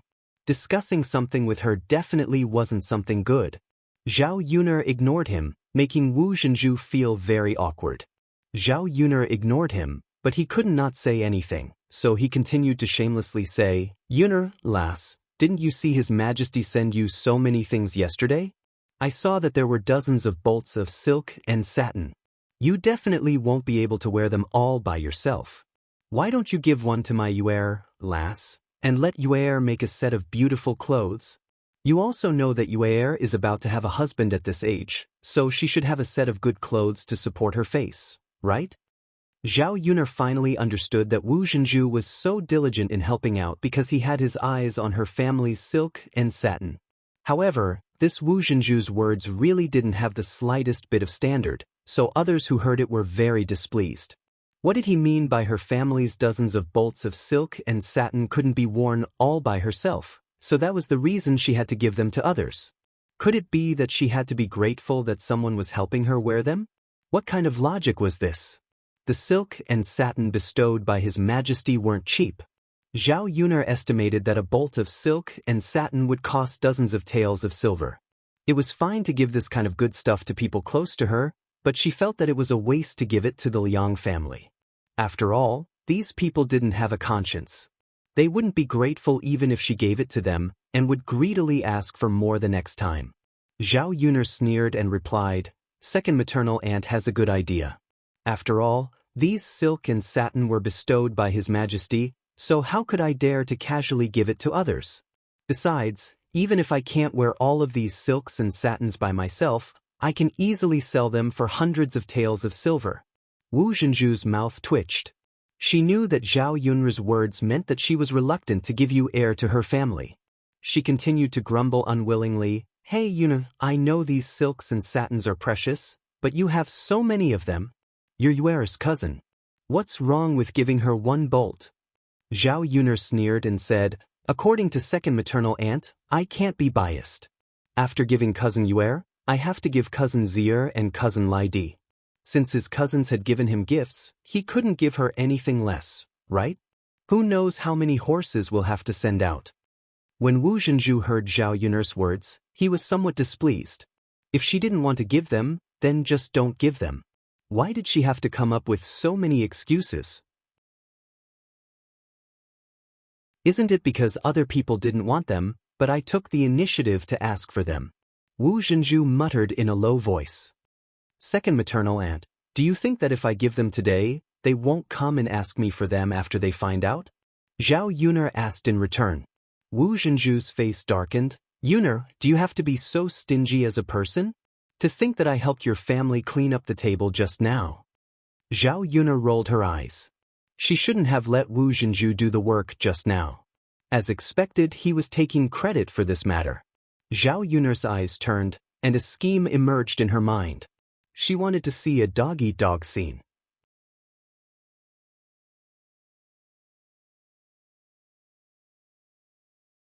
Chapter 1785. Upon hearing Zhao Yun'er's words, Wu Zhenju immediately came over. She blinked her eyes and asked, "Yun'er girl, is that true?" Zhao Yun'er had a calculating smile on her face. "Of course it's true. However, I can only take out one bolt. Other than second aunt, if you want it, I think eldest aunt and second aunt would definitely want it as well. Why don't you go and discuss it with them? You can decide who gets the bolt of silk." Upon hearing Zhao Yun'er's words, the smile on Wu Zhenju's face froze. She thought that Zhao Yun'er would be willing to give it to her. She didn't expect that Zhao Yun'er would ask her to discuss it with the other two people. How could Wu Zhenju not know Guo Caixia and Liang Jinfen? How could these two not fight for something good when it came to them? The possibility of them getting this batch of silk was very low. Zhao Yun'er had a faintly discernible smile on her face. Upon seeing Wu Zhenju's reaction, Zhao Yuner said indifferently, "Second aunt, you don't want it anymore? Then forget it. I'll go talk to eldest aunt and second aunt and let them discuss among themselves and decide who should take it." Upon hearing this, Wu Zhenju immediately became anxious. How could she give up like this and let Guocaixia and Liang Jinfen get the benefits? Even if the chances of her getting it were low, she still had a chance to get it. If she didn't fight for it, she would be giving it away for no reason. It was Zhao Yuner who said that it was something bestowed by the emperor. A bolt of silk was worth a few hundred taels of silver. It would be a pity to give it up so casually. Wu Zhenju hurriedly said to Zhao Yuner, "Yuner girl, of course I want it. Then take out a bolt. I'll discuss it with your eldest aunt and second aunt." Zhao Yuner smiled, and there was a hint of playfulness in her eyes. Zhao Yuner went and took out a batch of silk and satin from the room. She picked out a batch that she didn't like and took it out. Even so, this silk was a rare treasure in the eyes of the villagers. When Guocaixia and Liang Jinfen heard them discussing who should take the silk, they refused to give in and started arguing. Wu Zhenju said, "I was the one who asked Yuner for a bolt of silk cloth first. Since Yuner can only take out one bolt, I think the leather silk cloth should belong to me." Liang Jinfen's face darkened. He stared at the silk cloth in Zhao Yuner's hands with a hint of greed in his eyes.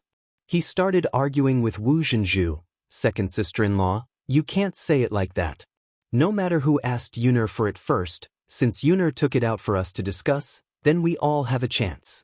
Otherwise, we wouldn't have just given it to you. What's the point of discussing?" Although Liang Jinfen's words were vulgar, his attitude was very unyielding. He was determined to fight for it. Guocaixia snorted, "That's right, second sister. Your words don't make any sense. If there's no one to give it to, then we have to discuss it together." Wu Zhenju's mouth twitched.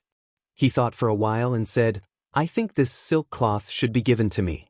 If my Yuer wants to marry into a family, she must dress decently. Only then can she find a rich family. Eldest sister-in-law, your Zier is not handsome. It's a waste for her to wear it. She can't find a rich family like my Yuer." Wu Zhenju's words made Guocaixia very uncomfortable. Her second sister-in-law was clearly saying that her Zier was not as good as Liang Xinyue. As a mother, how could she tolerate her daughter being slandered and looked down upon?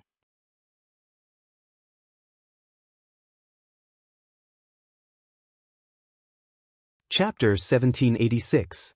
The last thing Wu Zhenju wanted to hear was Guocaixia's words. He replied unhappily, "Yuer's marriage is only known to the people in her own village. How would they know if she went to another village or town to find a husband?" Guocaixia snorted and exposed Wu Zhenju without giving him any face. "Second sister-in-law, don't tell me you're treating people as fools? If a rich family wants to marry you, shouldn't they ask around first? How can they just casually marry someone?" Liang Jinfen agreed, "That's right, eldest sister-in-law is right. Rich people are all shrewd. Marriage is not something that can be casually decided." Guocaixia continued, "Second sister-in-law, to put it bluntly, it's hard for a woman whose marriage has been annulled to find a good family. If the woman's background is average, she probably won't be able to get married for the rest of her life. Yuer's looks are not bad. She might be able to find a good family and marry an honest man. If you want to find a rich family, I think you should forget about it. How can Yuer get such a good thing?" Liang Jinfen also chuckled and said, "How can there be so many rich families? I think second sister-in-law is just daydreaming. If we're talking about marrying into a good family, my little brother's chances are higher. After all, my little brother's looks are not bad. He's not inferior to Yuer's. If he dresses up well, he might be able to catch the eye of a rich family." Guocaixia also chimed in, "I think my little Zier's not bad either. She looks very good in Yuner's dress. In this day and age, clothes make the man, and Buddha makes the man. If he dresses up well, he won't look bad." When Wu Zhenju heard this, he was so angry that smoke almost came out of his nostrils. These 2B** cheese actually dared to say that his Yuer wouldn't be able to find a rich family. Since he could find it once, he could find it a second time. She didn't believe that Xuan wouldn't be able to find a good husband with her daughter's good looks. Sister-in-law is getting on in years. If she could find him, she would have found him long ago. Why would she wait until now? It's not easy for a girl of her age to find a husband. In my opinion, it would be good if she could find an ordinary husband. After Wu Zhenju finished scolding Gucaixia, he turned to Liang Jinfin and said to Liang Jinfin, "And second sister, if I remember correctly, your family can only give birth to daughters. You see, she only gave birth to 2 daughters in her entire life. She didn't even give birth to a son. I heard that you married the eldest daughter in town and gave birth to a daughter. Now, you're not liked by your in-laws. Who knows when your in-laws will divorce you? Your second daughter and first daughter are probably the same as you.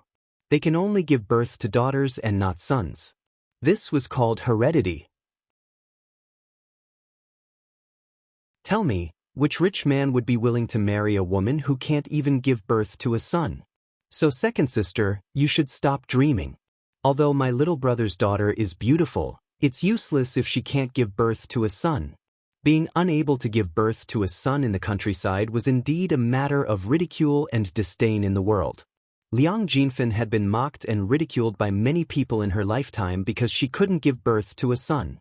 Initially, she had been counting on Su Zhaodi. Who knew that Su Zhaodi would also give birth to a good-for-nothing?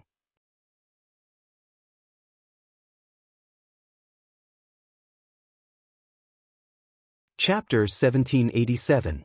Seeing Su Zhaodi's pale and weak face, as a mother, she naturally felt distressed. Even if she felt distressed, there was nothing she could do.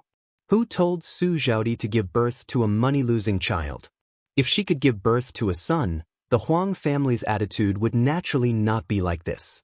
And even if she felt distressed for Su Zhaodi, she could not bring her daughter back. A married daughter was like spilled water. How could she casually return to her maternal home? Her son was still in the Su family and the family's money was in the hands of her parents-in-law. If she wanted to bring her daughter back, her parents-in-law would have to agree. Obviously, with old Madame Su's father's temperament, they would definitely not agree to let Su Zhaodi come back. The Su family relied on their reputation. If the villagers knew that Su Zhaodi came back to her maternal home because she was not liked by her husband's family, they would probably gossip and ridicule her behind her back. Su Zhaodi also cried and complained to her that her husband's family had said that if she did not give birth to a son in the next child, her husband would divorce her and marry another woman. Since she could not give birth to a son, there would always be a woman who could help the Huang family. Thinking of this, Su Zhaodi somewhat collapsed. She was really worried that if she could not give birth to a son in the next child, she would really be divorced by the imperial family. When that time came, she did not know how many people would laugh at her. After all, when she got married, she was very proud. If she was shamed, she would only be laughed at even more miserably. There was a saying that the higher you stand, the more painful it is to fall. Su Zhaodi felt that she could not bear the consequences of being divorced. Perhaps she would take it too hard and commit suicide. Liang Jinfin was very distressed when he heard this. He was also worried about Su Zhaodi's fate after being divorced. At that time, she would be even more ashamed to see people. Now that her daughter married a good husband's family, she had something to show off in front of others. If her daughter was divorced by her husband's family, how could she raise her head? However, having children was not something that they could control at a young age. If she could give birth to a son, she would have done so long ago. If she had a son, she would not be poked at behind her back like she was now. Therefore, when Liang Jinfin heard Wu Zhenju's words, he was very angry. It was one thing to know it in one's heart, but it was another thing to be mocked by others. Liang Jinfin said angrily to Wu Zhenju, "Second sister-in-law, how can you say that?" Wu Zhenju was not a pushover either. How could he be afraid of Liang Jinfin? He sneered and replied, "What did I say? I'm just telling the truth. I'm not wrong." Liang Jinfin gritted his teeth in anger. He almost couldn't hold himself back from going up to Wu Zhenju. Gucaixia also glared at Wu Zhenju with displeasure. How dare he say that her zilo was old and that it was not appropriate to criticize her in-laws? How could he say that she was old? Don't you think I'm 17 or 18? Aren't there many girls of this age in the countryside who are married? To put it bluntly, he just couldn't bear to see her doing well. He always felt that if his daughter could marry a good husband's family, others could not. Second sister-in-law, even if my is a little older, she is still better off than your you. Which rich family would be willing to accept second-hand goods these days? Eldest sister-in-law, what do you mean? How is my you a second-hand good?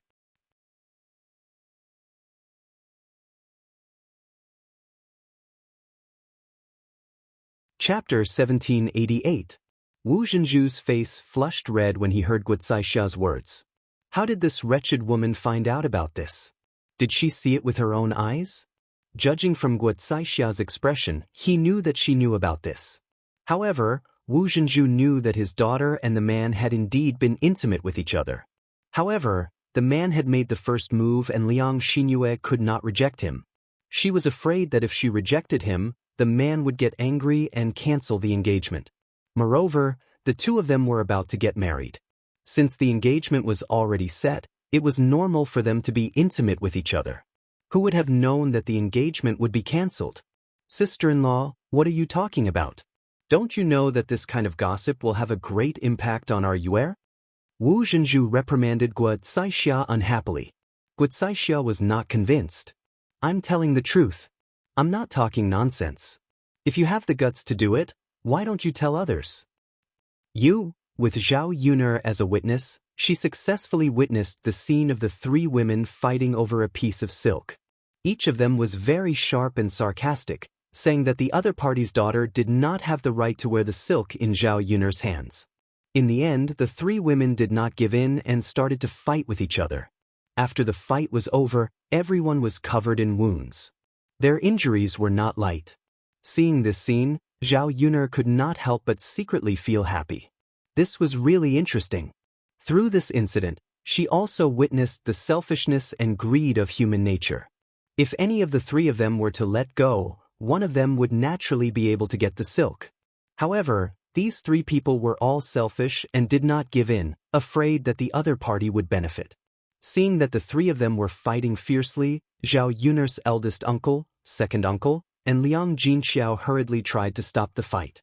After a long while, they finally managed to pull the three women apart. It was undeniable that when women were angry, they were really fierce. Even the man who was trying to stop the fight accidentally got injured on his face. The three of them were bruised and swollen. When they finally separated, they were still cursing at each other. Old Madame Liang rubbed her aching forehead. She felt that the three of them were crazy. Shut up all of you. Old Madame Liang scolded unhappily. The three women acted as if they hadn't heard anything. They continued to curse and almost started fighting again. Old Madame Liang was so angry that she clutched her chest and couldn't stop muttering, "Rebel, rebel, all of you are rebelling. You can't even listen to this old woman's words." Eldest sister-in-law, second sister, stop quarreling. Mother is uncomfortable because of you.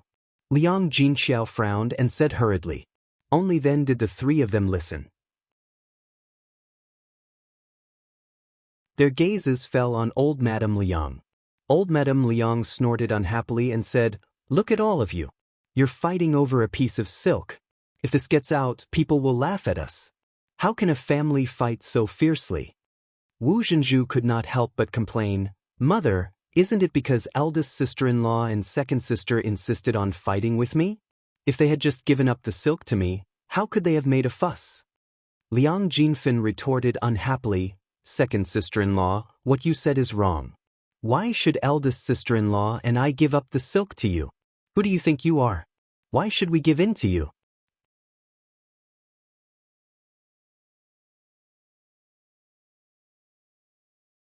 Chapter 1789. Old Madame Liang was afraid that the three of them would quarrel again, so she hurriedly said, all right, stop quarreling. I see that none of you are giving in, so it's better if none of you take it. Is it worth it to hurt your harmony over a bolt of silk?" The moment old Madame Liang said this, the three of them immediately disagreed. "Mother, that won't do. Mother, I still want to use this silk to make clothes for my yuer. Without the silk, Where can I find clothes for my Yuer to wear? Mother, my Zier also needs to wear a good pair of clothes. It's second sister-in-law who said that it's easier to find a good husband if she wears it well. Old Madame Liang snorted lightly. Just now, they were still quarreling, but now they were united in trying to persuade her. She was very clear about the thoughts of her two daughters-in-law and daughter. To put it bluntly, they liked to take advantage of others. How could they casually give up when they saw benefits that were so easy to obtain? The problem is that none of you are giving in to the other. It's better to stop quarreling. Otherwise, you'll end up fighting again. Mother, don't say any more. Old Madame Liang snorted coldly, then said to Zhao Yuner, listen to grandmother for once. Don't take out this batch of silk for them. Look at how they're fighting. I think that if they continue to fight, they'll stab each other with a knife. Zhao Yuner put on an awkward expression. Grandmother, this isn't good. I promised to take out a bolt. If I take it back, second aunt will say that I'm stingy. Old Madame Liang said with a cold face. She dares to say a word to you? Does she really think that this old woman is dead? Does her words not matter now? Zhao Yuner hesitated for a moment, then finally nodded and said hypocritically, Grandmother is right. I also think that it's better not to take out this piece of silk. I originally wanted eldest aunt, second aunt, or second aunt to take it. Who knew that such a thing would happen? If I had known that they would fight, I wouldn't have gotten involved in this matter. Old Madame Liang took Zhao Yuner's hand and said earnestly, Yuner girl, this isn't your fault. The things that the emperor bestowed are very precious. It's already very rare that you were willing to take out a batch of silk and satin. It's the three of them who want to fight for it. What can you do if Dada intervenes? Zhao Yuner sighed and said, Yes, Grandma.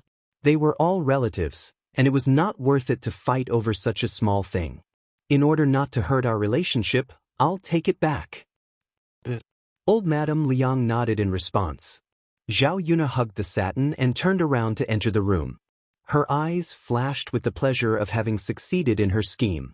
She had come up with this scheme because she had expected that these people would be selfish and would not give in to each other.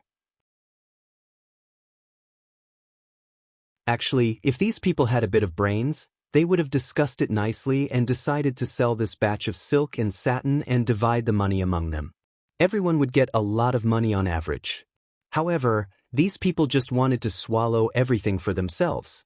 In the end, they realized that all three of them were defeated and injured, and no one would get any benefits. Liang Jinfen, Wu Zhenju, and Guisai Xia were all stunned. They watched as Zhao Yuner hugged the satin and entered the room. It would probably be impossible to get Zhao Yuner to take it out again.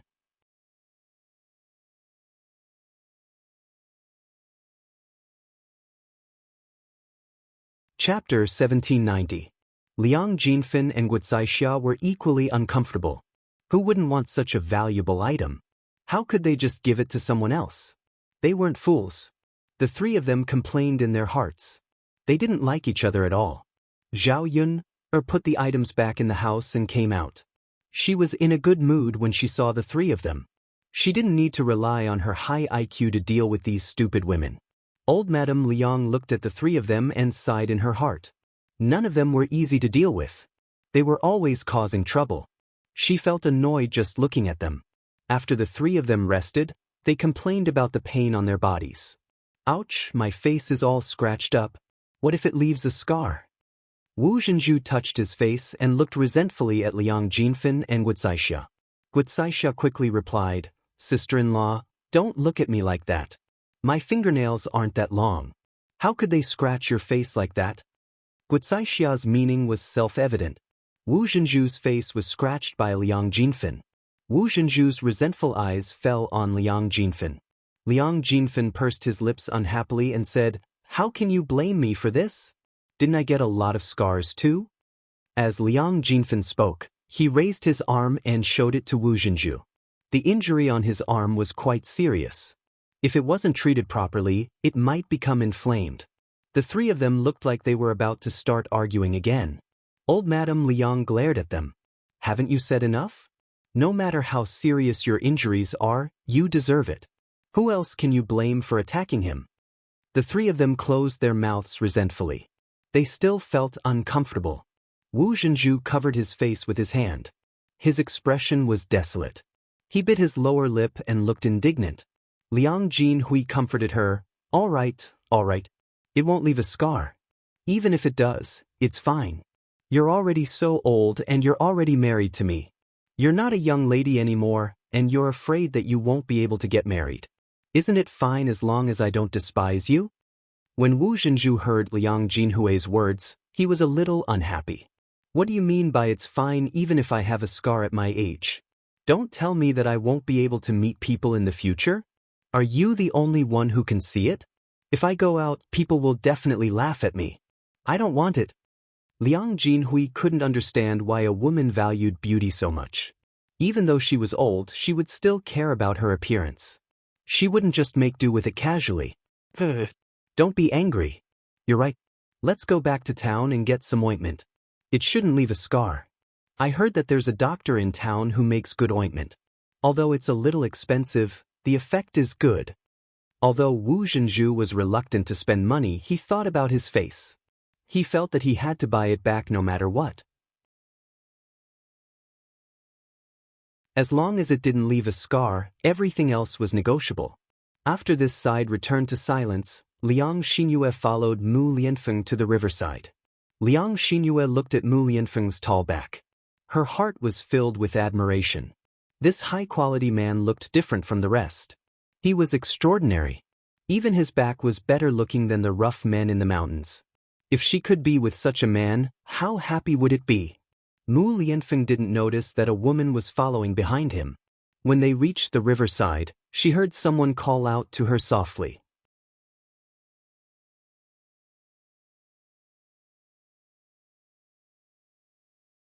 Chapter 1791. Mu Lianfeng frowned and turned his head to see Liang Xinyue standing behind him. As Zhao Yun'er's cousin, Liang Xinyue had been staying at Zhao Yun'er's house for the past 2 days, so Mu Lianfeng naturally recognized her. Due to their relationship as relatives, Mu Lianfeng replied indifferently, "What's the matter?" Liang Xinyue shook her head and stared at Mu Lianfeng with infatuation. Mu Lianfeng frowned in disgust. Liang Xinyue's gaze made him feel very uncomfortable. If you have something to say, just say it. If there's nothing else, then forget it. Mu Lianfeng turned his head away and ignored Liang Xinyue. He wasn't a fool. How could he not see that Liang Xinyue was interested in him? However, he had no interest in Liang Xinyue at all. It wasn't just because he didn't like women like Liang Xinyue. Most importantly, he already had Zhao Yun'er, so he wouldn't consider other women. No matter how outstanding other women were, he wouldn't take another look at them. This was even more true for Liang Xinyue. Liang Xinyue felt a sense of loss when she saw Mu Lianfeng's cold attitude towards her. She felt very uncomfortable. Why wasn't Master Shitzi willing to take another look at her? If they were at Zhao Yun'er's house, then it would be fine. After all, Zhao Yun'er was there, so Mu Lianfeng couldn't be too obvious. However, now that Zhao Yun'er wasn't there, couldn't Master Shitzi be a little more enthusiastic? Liang Xinyue bit her lower lip and her eyes were filled with unwillingness. She continued to speak coquettishly to Mu Lianfeng. "Master Shitzi, how can someone of your status do such menial work? Cousin is really. She doesn't know how to care for you. If I were her, I definitely wouldn't let you do such work." After Liang Xinyue finished speaking, she looked at Mu Lianfeng affectionately. How could Mu Lianfeng not understand the meaning behind Liang Xinyue's words? Was she trying to sow discord between him and Zhao Yun'er? This woman was a little interesting. However, how could he allow others to sow discord between him and Yun'er? He was the one who did this work, and it wasn't Yun'er who asked him to do it. Whether Yun'er cared about him or not, he was very clear. Thus, he said unhappily to Liang Xinyue, "This is my business. I'm willing to do it, and it has nothing to do with Yun'er. Master Jitsu, I'm just saying, you're very tired from carrying the water. Do you want me to help you?" Liang Xinyue winked at Mu Lianfeng in a negotiating manner. Mu Lianfeng rejected her directly, "No need." After seeing Mu Lianfeng's attitude, Liang Xinyue knew that it would not be easy for her to get close to Mu Lianfeng. She felt even more disappointed. Liang Xinyue could not understand. Shouldn't men be very fickle? As long as a woman was shameless enough to seduce him, she would definitely fall for it. However, Mu Lianfeng did not fall for it. He was indeed different from other men. Or was Mu Lianfeng too loyal to Zhao Yuna? She did not believe. What was so good about Zhao Yuna? She was not as good as her. Perhaps she was not proactive enough, so Mu Lianfeng was indifferent. Liang Xinyue's eyes darted around, and she quickly grabbed the bucket in Mu Lianfeng's hand. Seeing that Liang Xinyue was about to snatch the bucket, Mu Lianfeng quickly pushed Liang Xinyue away. He did not know what Liang Xinyue's intentions were. With Mu Lianfeng's push, Liang Xinyue sat on the ground and cried out, "Io, Io." Mu Lianfeng glanced at Liang Xinyue indifferently. He did not know what Liang Xinyue was up to.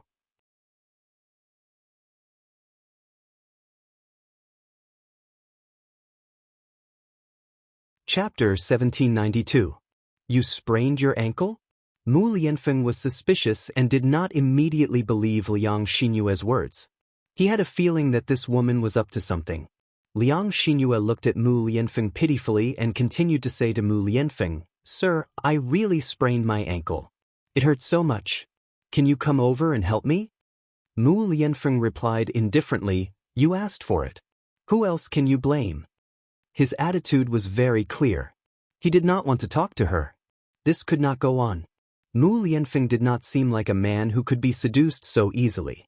However, Liang Xinyue was not willing to give up just like that. She continued to act coquettishly. "Sir, I don't have any other choice. I'm already injured. What else can I do?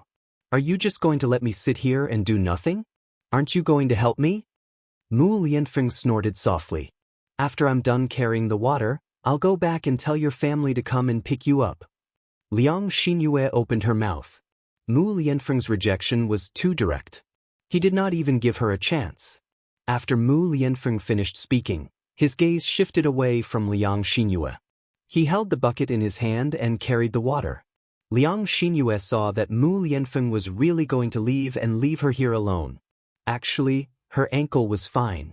She had deliberately said that she was injured because she wanted to gain Mu Lianfeng's sympathy and get closer to Mu Lianfeng. Who knew that Mu Lianfeng would be like this? Her plan was completely ruined. Now, Mu Lianfeng was really going to leave and not care about her. He was really going to abandon her just like that. Liang Xinyue was suddenly anxious. She felt that she had to be more thick-skinned this time, so she rushed directly to Mu Lianfeng and hugged Mu Lianfeng from behind. After that, she mustered up her courage and confessed to Mu Lianfeng, "Your Highness, I quite like you. I wonder if Your Highness can give me a chance to get to know you better?" Mu Lianfeng was slightly stunned. He never thought that Liang Xinyue would be so bold as to come over and hug him. This woman relied on his tolerance and became more and more unscrupulous towards him. The sense of disgust in his heart grew stronger. Even though Liang Xinyue was Zhao Yun'er's cousin, she didn't hold back this time and kicked her out. Then a splash was heard. It was the sound of someone falling into the water. The person who had fallen into the water was Liang Xinyue, who had been blown out by Mu Lianfeng. Liang Xinyue didn't know how to swim. After falling into the water, she struggled in the water and even shouted, "Help! Help!" Mu Lianfeng subconsciously felt that Liang Xinyue must be faking it this time, so he ignored Liang Xinyue. However, Liang Xinyue continued to struggle in the water. Her entire face was ashen and she looked like she was in extreme pain. If Liang Xinyue was faking it just now, he would believe it. Cola's ashen face from choking on water didn't look like it was faked. If this went on, someone might die. Although he hated Liang Xinyue and this woman had the guts to covet him, he didn't want her to die. Mu Lianfeng pondered for a moment, then picked up a bamboo pole from the riverbank and handed it to Liang Xinyue. Then he started to sing.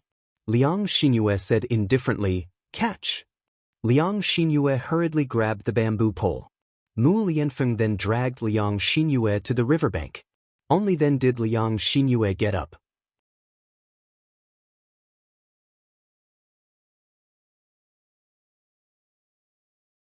Chapter 1793. She felt that if she had come ashore any later, she would have choked to death in the river. It felt so good to breathe in the fresh air now. Thinking about it, Mu Lianfeng was really ruthless. He didn't show any mercy and directly kicked her into the river. He didn't have any tender feelings for the fairer sex. Cough, cough, cough. Liang Xinyue coughed heavily a few times and looked pitifully at Mu Lianfeng. She originally thought that Mu Lianfeng would look at her one more time out of guilt. However, Liang Xinyue realized that she was thinking too much. Mu Lianfeng only glanced at her indifferently and then turned to leave with the water. Shitzi Yi. Liang Xinyue called out pitifully. Mu Lianfeng didn't respond at all and only showed his back. Was he going to leave her here alone and not care about her? How was she going to go back when she was all wet? Shitzi Yi.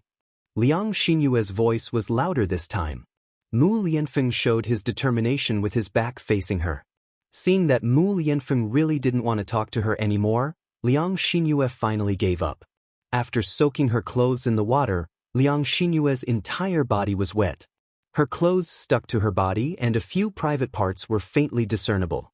If someone saw this, they would definitely say something. At this time, Lu San happened to see Liang Xinyue sitting on the shore after falling into the water. After seeing Liang Xinyue's appearance and her faintly discernible figure, Lu San swallowed his saliva and then ran over to Liang Xinyue eagerly. Miss, did you accidentally fall into the water? Lu San asked politely. Liang Xinyue bit her lower lip and responded with an aggrieved expression. So pitiful. A girl like you has suffered so much. After hearing Lu San's words, Liang Xinyue felt even more wronged. Wasn't that right? How could she have known that Mu Lianfeng would be so cruel to her? She was a young lady and was weak to begin with. How could she withstand such torture? Seeing that Liang Xinyue was so wrong that she was about to cry, Lu San hurriedly comforted her. Miss, don't cry. No matter what, it's all in the past now. It's okay. As long as you're fine, it doesn't matter, right? Liang Xinyue nodded in agreement. Lu San smiled and continued, Miss, do you want me to help you? Liang Xinyue thought for a moment and looked at Lu Sanchong.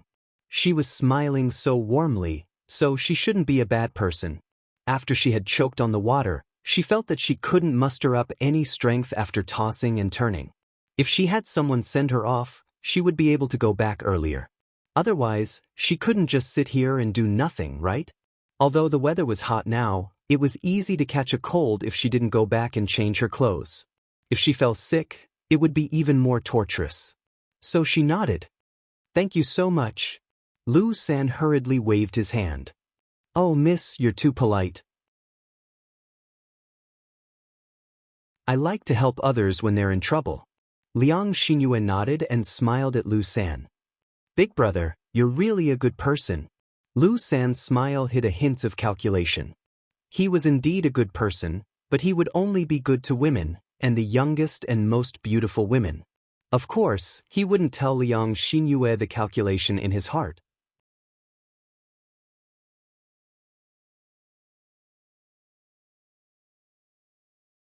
Chapter 1794. Lu San smiled mischievously, while Liang Xinyue responded gratefully. Well, that's why Big Brother is such a good person. Well, miss, let's not talk so much. I'll send you back quickly. Lu San urged. In fact, he couldn't wait to have fun. Liang Xinyue in front of him looked very beautiful and very young. The taste of playing with her would definitely be extraordinary. But Liang Xinyue responded. Lu San supported Liang Xinyue. Although she was not used to being with other men, she had no choice but to let Lu San support her. The feeling of having a beauty in his arms was extraordinary. Lu San glanced at Liang Xinyue's delicate little face and couldn't help swallowing his saliva. Miss, you're not from our Shuilan village, are you? Lu San chatted enthusiastically. Liang Xinyue shook her head. No, I'm here to see my relatives. Lu San was delighted when he heard that. It was easier to make a move if they were not from the same village. Who are your relatives? Lu San asked casually. My cousin's name is Zhao Yun, and my uncle's name is Zhao Wenhua. Liang Xinyue replied. Hearing Zhao Yun, Lu San frowned. He was not afraid of other people in the village, but Lu San was a little afraid of Zhao Yun. After all, He had been defeated by Zhao Yun before, so he knew that Zhao Yun was not to be trifled with. Looking at Liang Xinyue in front of him again, Lu San was thinking about whether to make a move on Liang Xinyue. He was afraid that if he made a move on Liang Xinyue, Zhao Yun would make trouble for him again. At that time, there would be a lot of trouble. While he was thinking, he heard Liang Xinyue complaining, "Hey, my cousin is powerful now, but her character is really not good. She thinks that because her family is rich, she doesn't like us poor relatives. She doesn't know the immensity of heaven and earth. How can such a person be so lucky? She even caught the eye of the Shitzi." Lu San listened quietly to Liang Xinyue's complaints. From Liang Xinyue's tone, he knew that Zhao Yun did not like her. Since this was the case, it was a good thing for him. If he said that he made a move on Liang Xinyue, Zhao Yun would definitely not care about this matter. He had nothing to be afraid of. At the same time, from Liang Xinyue's tone, Lu San could tell that Liang Xinyue was dissatisfied with Zhao Yun, as well as her admiration for Mu Lianfeng. He knew more about women and knew what kind of words they liked to hear. He smiled and comforted her. "Miss, in fact, you look much more beautiful than Zhao Yun. The Shitzi has a problem with his taste. If I were the Shitzi, I would definitely like you and not Zhao Yun." Sure enough, after Lu San finished speaking, Liang Xinyue's heart immediately became happy. She smiled and said to Lu San, "Your words are so nice. It's as if your mouth is smeared with honey." Lu San smiled embarrassedly. "I'm just telling the truth. I don't mean to coax you." Liang Xinyue blinked her eyes. "Really?" "Of course it's true." Liang Xinyue said with a smile, "You have a good taste. Hey, if only the Shitzi could have your taste. He would definitely not like Zhao Yun, but me. If the Shitzi could like her, she would become the Shitzi's wife in the future. Her status would be very noble, and she would be able to eat and drink well."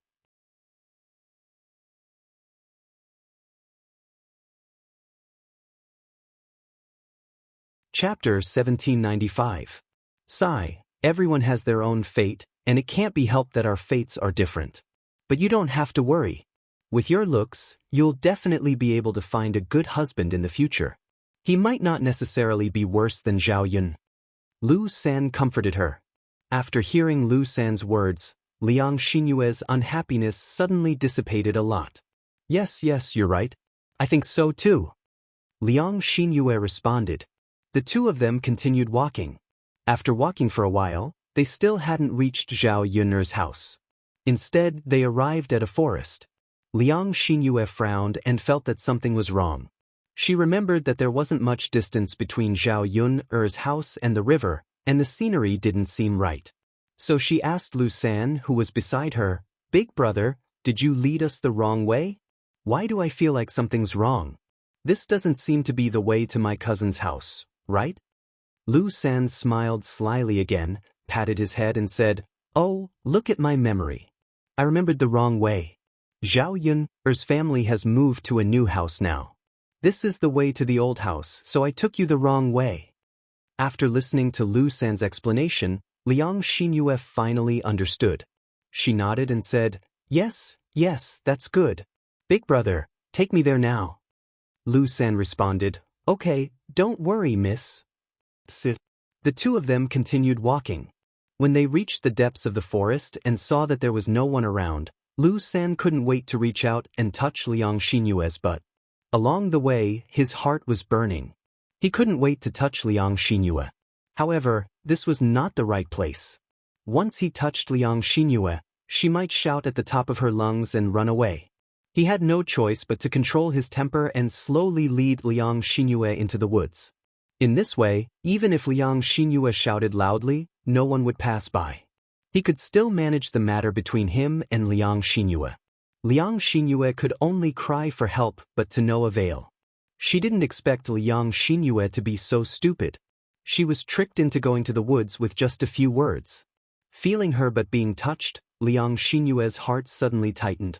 At first, she thought that Lu San was careless, but then she felt that Lu San's hands became more and more presumptuous, rubbing her butt non-stop.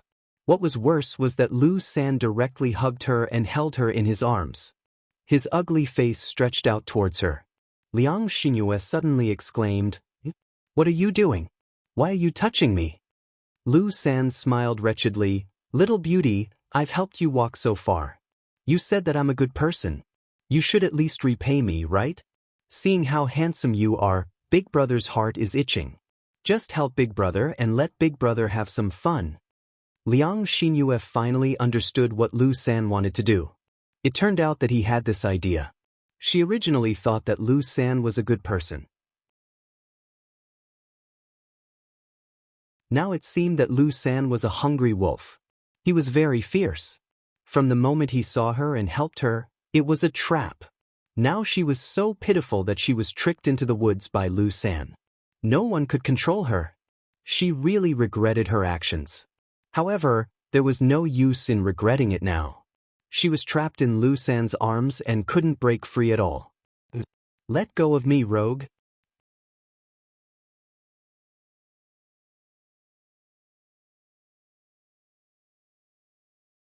Chapter 1796. Looking at Lu San's face that was full of pockmarks, Liang Xinyue only felt the things in her stomach churning. It was extremely disgusting. If she was defiled by such an ugly man, she would rather die. "Let me go!" Liang Xinyue screamed and struggled in Lu San's arms. However, she had fallen into the water and choked badly. She didn't have much strength. Lu San was a man. How could she break free from Lu San? Liang Xinyue cried in despair. When Lu San's face continued to come closer, she spat on Lu San's face. "You disgusting man. Why don't you take a piss and look at yourself? You want to touch me? You're disgusting." Lu San wiped the saliva on his face, put it near his hand and smelled it. He said with a look of enjoyment, "It's really fragrant." Liang Xinyue was disgusted by Lu San again. This man was a bit perverted. Lu San's heart was stirred. He couldn't wait to grab Liang Xinyue and press her on the ground.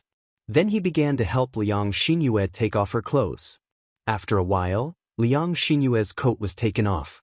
Seeing that she couldn't get away, Liang Xinyue cried regretfully again. Go away, girl, don't struggle. No one here will come to save you. Why waste your strength? Let me have some fun. After I'm done, I'll let you go naturally." Liang Xinyue struggled a little, and Lu San continued to take off her clothes triumphantly. After taking off Liang Xinyue's pants, Lu San couldn't wait to enter her. Suddenly, a man came and scolded Lu San. "What are you doing? How dare you do such a heinous thing in broad daylight?" Lu San was stunned. He raised his head and glanced in the direction of the voice. Before he could react, he felt a kick land on him.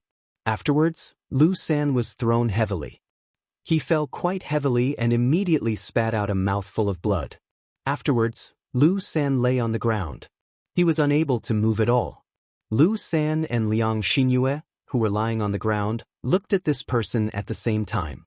This person was in his 20s and was dressed in black. He looked mighty and domineering. It was obvious that he was not someone to be trifled with. She was none other than Mo Yen. Mo Yen encountered such a situation as soon as she came down the mountain. She couldn't bear to see others do such dirty things, so she came up and sent Lu San flying with a kick. Mo Yen's face was still cold even after Lu San was dealt with. She walked up to Lu San and directly grabbed Lu San's collar. She said to Lu San coldly, "Let's go. I'll take you to see an official. I'll let the county magistrate chop off your hand." Lu San immediately paled in fright when he heard that he had to see an official. He begged Mo Yen, "Young master, please let me go. I was just lustful for a moment. I won't do it again." Mo Yen rolled her eyes as if she was thinking about Lu San's words. Lu San hurriedly swore, "I really won't do it again. Young master, please believe me.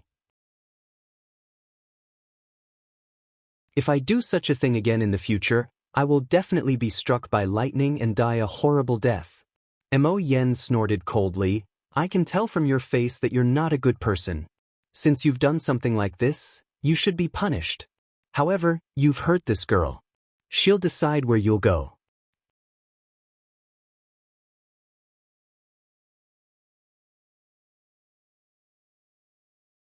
Chapter 1797.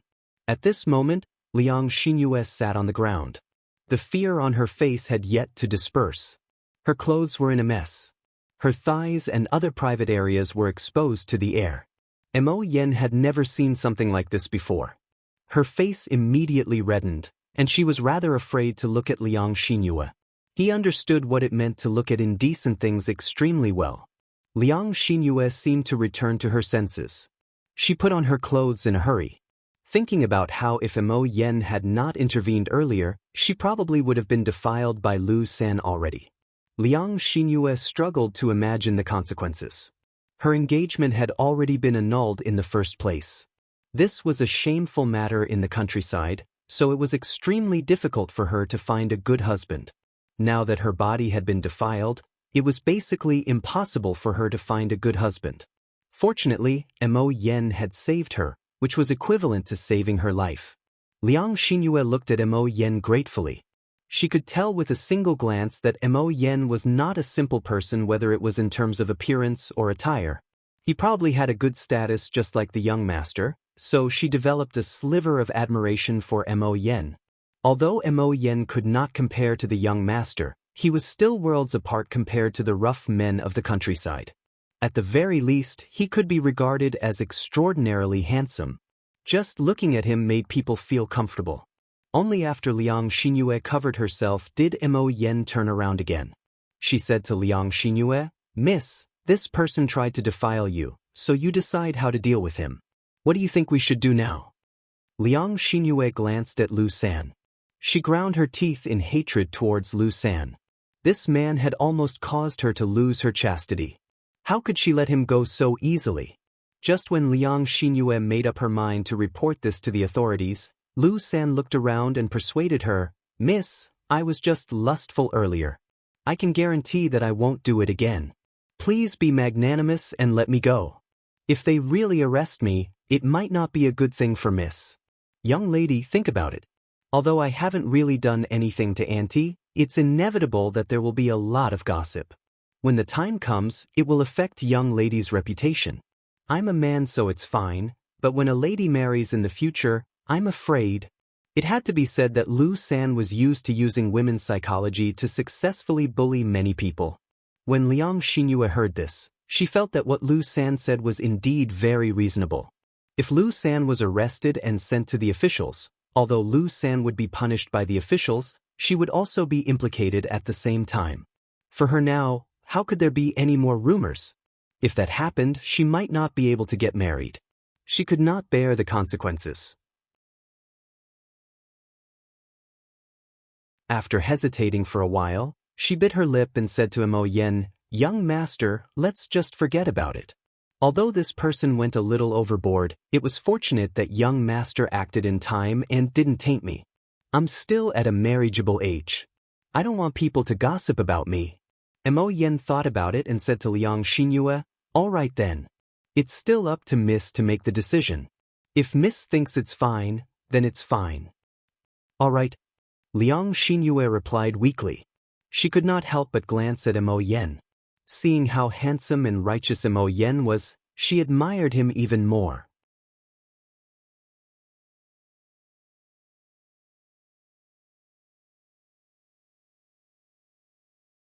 Chapter 1798. Lu San lay on the ground like a dog. He nodded in a hurry, "Yes, yes, yes. I definitely won't do it again." "Then piss off." Mo Yen kicked Lu San's butt again. Lu San crawled forward in fright.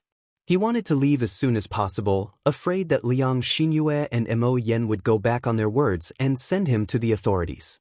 Before Lu San left, Mo Yen suddenly said, "Wait." Lu San's heart suddenly tightened. He turned around bitterly and asked Mo Yen, "Is there anything else, young master? Don't tell anyone about this. If I find out that you spread any rumors, I'll skin you alive." Mo Yen said coldly, "Yes, yes, yes." Lu San clenched his buttocks tightly. "You can piss off now." Mo Yen urged in disgust. Liang Xinyue looked at Mo Yen rather infatuatedly as she watched Lu San flee in a hurry, completely devoid of his previous arrogance. As if she could sense Liang Xinyue's scorching gaze, Mo Yen felt uncomfortable. Clearing her throat, Mo Yen said to Liang Xinyue, "Miss, you have to be careful next time. There are many bad people in this world, so don't fall into their traps. Fortunately, I just happened to pass by today, or—" Liang Xinyue thanked her in a hurry. "Thank you for saving my life, young master. I'm unable to repay you." Mo Yen waved her hand. "I'm not asking you to thank me. I'm just giving you a reminder. Don't come to a place like this with a stranger, just in case they have thoughts about you." Liang Xinyue said in a hurry, Yes, I understand. Thank you for your reminder, young master. I definitely won't do it again." Mo Yen replied, "Since there's nothing else, I'll be leaving first. Until we meet again." Liang Xinyue immediately became rather reluctant to part with Mo Yen when she saw that she was about to leave. She had finally found an opportunity to hook up with a rich husband, so how could she give it up so easily? "Young master, may I know your name? You saved me, so I should at least know who young master is, right?" Liang Xinyue asked shyly. Mo Yen originally felt that there was no need to tell her, but when she saw how eager Liang Xinyue was, she said, "Mo Yen." Liang Xinyue repeated it in her heart and felt that it was very pleasant to hear. "I'm leaving," Mo Yen said again. Liang Xinyue immediately pretended to be pitiful and said, "Young master, I don't even know where I am right now. I'm not from this village, so I don't know the way. I wonder if young master can take me away?" Mo Yen studied Liang Xinyue and only then did she understand. It was no wonder that Liang Xinyue had been tricked by Lu San. She probably did not know the way, nor did she know that Lu San was a bad person, which was why she had been brought here. "Young master, can you take me away? I'm afraid I'll come across some bad people along the way." Liang Xinyue bit her lip and looked at Mo Yen pleadingly. Mo Yen thought about it. Since she had saved Liang Xinyue, leaving Liang Xinyue here really was a little unreasonable. If Liang Xinyue encountered any danger, she would feel very guilty, so she nodded and asked casually, "May I ask where you're going? I'm not from this village, so I don't know the way very well."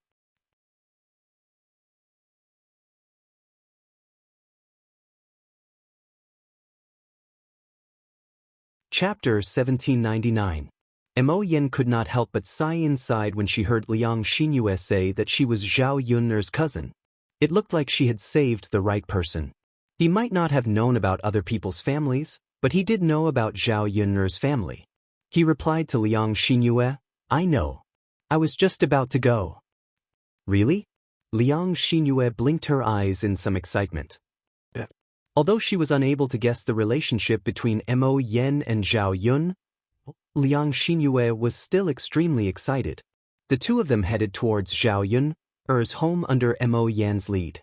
They arrived at Zhao Yun's home before long. Wu Zhenju hurried over when he saw Liang Xinyue return soaked. He asked nervously, "Oh my, what happened to you? Did you fall into a ditch?" Liang Xinyue glanced at Mu Lianfeng and answered pitifully, "I fell into the river. I almost drowned." Wu Zhenju was so scared that her face turned pale. She patted her chest and reprimanded Liang Xinyue. "I say, you wretched girl, why did you run to the river?" Liang Xinyue only felt even more wronged. Wasn't she trying to get close to Mu Lianfeng? When her mother saw Mu Lianfeng and returned to the Liang family, she constantly urged her to find an opportunity to seduce Mu Lianfeng. Who would have thought that something like this would happen? She had almost lost her life. Liang Xinyue was originally rather unwilling to give up. She wanted to continue seducing Mu Lianfeng, but now that she had met Mo Yen, Liang Xinyue felt that Mo Yen was rather good. She felt that Mo Yen was not bad either. The chances of seducing Mo Yen were much higher than seducing Mu Lianfeng. She might as well change her target. Why did she have to do those impossible things? "Mother, I don't want to do this either. Isn't this?" Liang Xinyue looked at Mu Lianfeng and meowed a few times. Wu Zhenju immediately understood and didn't say anything more. Hence, he hurriedly said, all right. It's good that you're fine now. Look at you, you're all wet. Hurry up and change your clothes. Don't catch a cold." Liang Xinyue mumbled, "Mother, I don't have any. We're not at home." Where would I get clothes to wear? Wu Zhenju urged Zhao Yun, who was at the side. Yuner, go find a change of clothes for Yue. Although Zhao Yun was rather displeased with the way Wu Zhenju spoke to her, she knew that Liang Xinyue would catch a cold if she didn't change into clean clothes when she saw how wet she was. If she didn't even lend her clothes, she would seem too stingy. Zhao Yun nodded in response. She glanced at the clothes hanging on the bamboo pole to dry. She had changed out of them after bathing yesterday. The weather today was very hot, and the clothes would be dry after a few hours outside in the sun. Zhao Yun walked over and touched them. They were indeed dry. Zhao Yun took them off the pole and then walked over to Wu Zhenju and Liang Xinyue with the clothes. She handed them to them. Here, these are the clothes. Cousin Yue, go change in the room. Wu Zhenju's face immediately sank when he saw the clothes in Zhao Yun's hands. Yuner, why did you bring clothes like this for Yue to wear?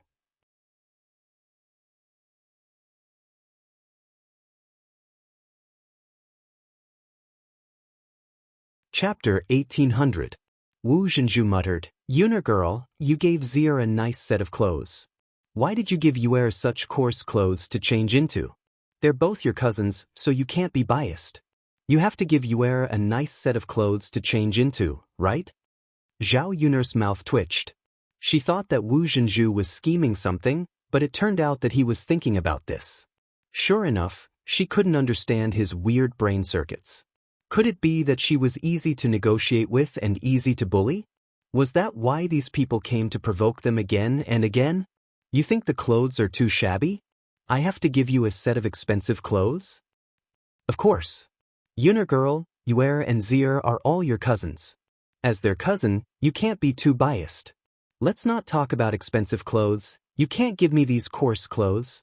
Wu Zhenju's tone was still full of dissatisfaction. Zhao Yuner came forward and snatched the clothes from Wu Zhenju's hands. Then she glanced at Wu Qingzhu unhappily and said coldly, You don't have to wear it if you don't want to. I'm too lazy to lend it to you. After Zhao Yuner snorted coldly, she turned around and went into the house with the clothes. She didn't even look up. Wu Zhenju was stunned. He didn't expect Zhao Yuner to do this. Yuner girl, what do you mean by this? You didn't give Yue a change of clothes. What if she catches a cold? Wu Zhenju shouted anxiously at Zhao Yuner's back. However, Zhao did not pay attention to her at all and walked straight ahead. Wu Zhenju was petrified for a moment. So, she suffered a double loss? She didn't have any good clothes, so Zhao Yuner didn't even lend them coarse clothes. After being unlucky in front of Zhao Yuner, Wu Zhenju's eyes fell on Liang Jinqiao. He complained to Liang Jinqiao, eldest sister, Look, why is your Yuner girl like this? I'll be honest, she has this kind of attitude. Liang Jinqiao was very tired. He didn't understand why his second sister-in-law liked to cause trouble and say these things. Zhao Yuner didn't have a good impression of the Liang family. Now, she hated the Liang family even more. Old Madame Liang was a sensible person, so she reprimanded Wu Zhenju, second daughter-in-law. It's already good that Yun is willing to lend her clothes. You're still being picky, how can she be happy? You're in the wrong. Mother, it's Yuner girl who is biased. Look at the clothes she lent to Zier girl, and look at the clothes she lent to my Yu girl. It's like heaven and earth, okay? That's also her business. She can borrow whatever clothes she wants. Why are you thinking about other people's things? Don't take everything for granted. Old Madame Liang's eyes sharpened. She couldn't stand Wu Zhenju's unreasonable behavior. Why didn't the Liang family have any sensible people? They didn't want to help Zhao Yuner's family. Instead, they made trouble. The more they acted like this, the more Zhao Yuner disliked them. How could she still like the Liang family? Wu Zhenju shut up. Looking at Liang Xinyue's wet clothes, he couldn't do anything. She had to change her clothes.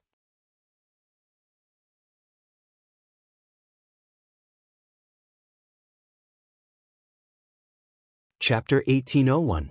I originally wanted to get you clothes that were as pretty as Zier's. Who knew? Wu Zhenju replied embarrassedly. He looked at Liang Xinyue's dissatisfied expression. Mother, you really don't say what you should say and say what you shouldn't. Look at what's happening now. Liang Xinyue did not hide her complaints at all. Liang Jinxiao sighed slightly as she watched from the side. She felt that this really could not go on, so she said to Liang Xinyue and Wu Zhenju, I still have some clean clothes. If you doesn't mind, why don't you take my clothes and wear them? Liang Jinxiao's figure was a little different from Liang Xinyue's. Liang Jinxiao's clothes would definitely be too big for Liang Xinyue. However, they could only make do with the current situation. If they were too particular, Liang Xinyue would only catch a cold. Liang Xinyue thought about it and nodded. All right then. Auntie, bring me your clothes and make do with them. All right. Liang Jinxiao replied with a smile before entering the room. Zhao came out of the room again with a sunken face. She really could not be nice to these people. Liang Xinyue changed into Liang Jinxiao's clothes and came out. She looked at her own clothes and felt that they were really ugly. The pudding clothes were loosely wrapped around her body, making her look even more dusty. Her original elegance had been reduced by a few points. Now that she stood next to Liang Xinyue and compared herself, Liang Xinyue felt that she was not even as pretty as Liang Xinyue. She even felt rather embarrassed to face Mo Yen in the courtyard. Ever since Mo Yen had entered the courtyard with her, Liang Xinyue could not help but pay attention to Mo Yen. She had never thought that Mo Yen would actually know the young master and would even approach him. The two of them whispered to each other, but she did not know what they were talking about. Wu Zhenju noticed Liang Xinyue's strange behavior. Thinking about how Liang Xinyue had returned with Mo Yen, he prodded Liang Xinyue and whispered into Liang Xinyue's ear, I say, who is this young master? He didn't look like a simple character. Just now, Mother saw the two of you coming back together. Do you know him? Liang Xinyue quickly shook her head. Mother, I don't know her. I only saw her today. Wu Zhenju replied resentfully. He then stared at Mo Yen and became rather interested in her. When Mo Yen and Mu Lianfeng finished talking and Mo Yen sat down to drink some water, Wu Zhenju eagerly made his way over to Mo Yen and began to chat with her enthusiastically. Mo Yen saw that Wu Zhenju was a relative of Zhao Yunner's, so she was too embarrassed to ignore him. Young master, you look quite handsome. You must be someone important, right? Mo Yan's lips twitched as she smiled awkwardly. You must be joking. I'm just an ordinary person. How can I be someone important? At most, she was just a servant for Mu Lianfeng. She really did feel diffident from Wu Zhenju's words. Wu Zhenju did not believe Mo Yan's words. Instead, he said, Young master, you really are too modest. Since you're related to the young master, you must be someone important. Mo Yen frowned slightly. How could he say that? However, in the eyes of the villagers, he did seem to possess quite a good status. At the very least, he had an official position, similar to a constable.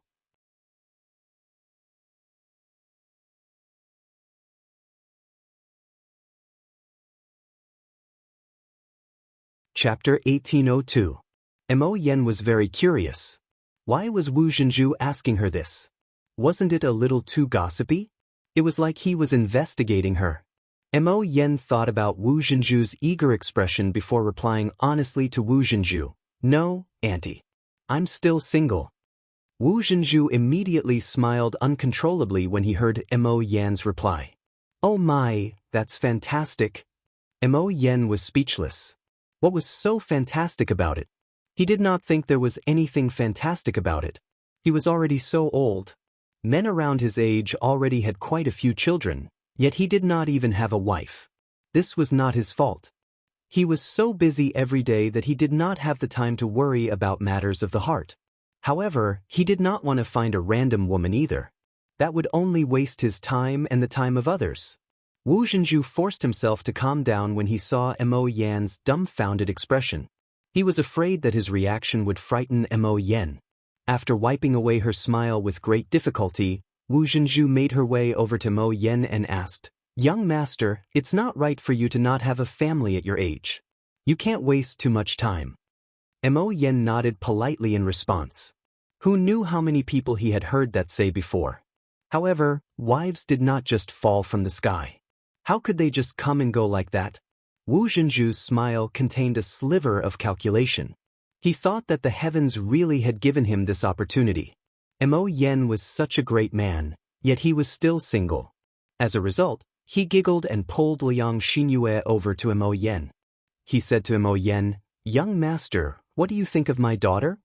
Mo Yen raised her head and glanced at Liang Xinyue. She said honestly, "She's pretty. She's quite delicate." Wu Zhenju slapped his thigh and giggled, "Ha, a young master, you have good taste. Yue grew up in our village and is one of the best girls in the village." After being praised by Wu Zhenju, Liang Xinyue lowered her head in embarrassment and pulled the corner of Wu Zhenju's clothes shyly. "Mother, don't talk nonsense in front of others. How can you praise your own family members like that?" Wu Zhenju did not take it to heart and said shamelessly, "What's the big deal? Mother is speaking the truth, not nonsense." "Mother." Liang Xinyue blushed and no longer dared to look at Mo Yen. However, Liang Xinyue still rejoiced when she heard Mo Yen say that he had never taken a wife and was still single. As long as Mo Yen was single, she would have this opportunity. The heavens had arranged for her to meet Mo Yen and for Mo Yen to step forward and save her when she was in danger. There had to be a reason. Perhaps she and Mo Yen were fated to be a match made in heaven.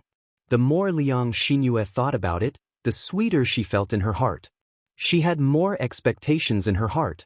Seeing how Liang Xinyue had become shy, Wu Zhenju did not continue teasing Liang Xinyue. Instead, he turned to Mo Yen and said with a smile, "Young master, since you're not married and Yue is not married either, I think the two of you are a perfect match. May I ask if young master would like to consider my Yue?" Mo Yen was drinking water when Wu Zhenju said that. She almost choked and spat the water onto Wu Zhenju's face. Wu Zhenju was stunned for a moment. Only after a while did he realize that he had been spat on. You're tuning in to the Passion Pages YouTube channel. We're so grateful for your support, and don't forget to subscribe to join us on this incredible journey through captivating stories. Your generosity through donations truly makes a world of difference, as it's the primary source of revenue that allows me to expand and enhance this channel for you. Thank you from the bottom of my heart for being a part of this adventure.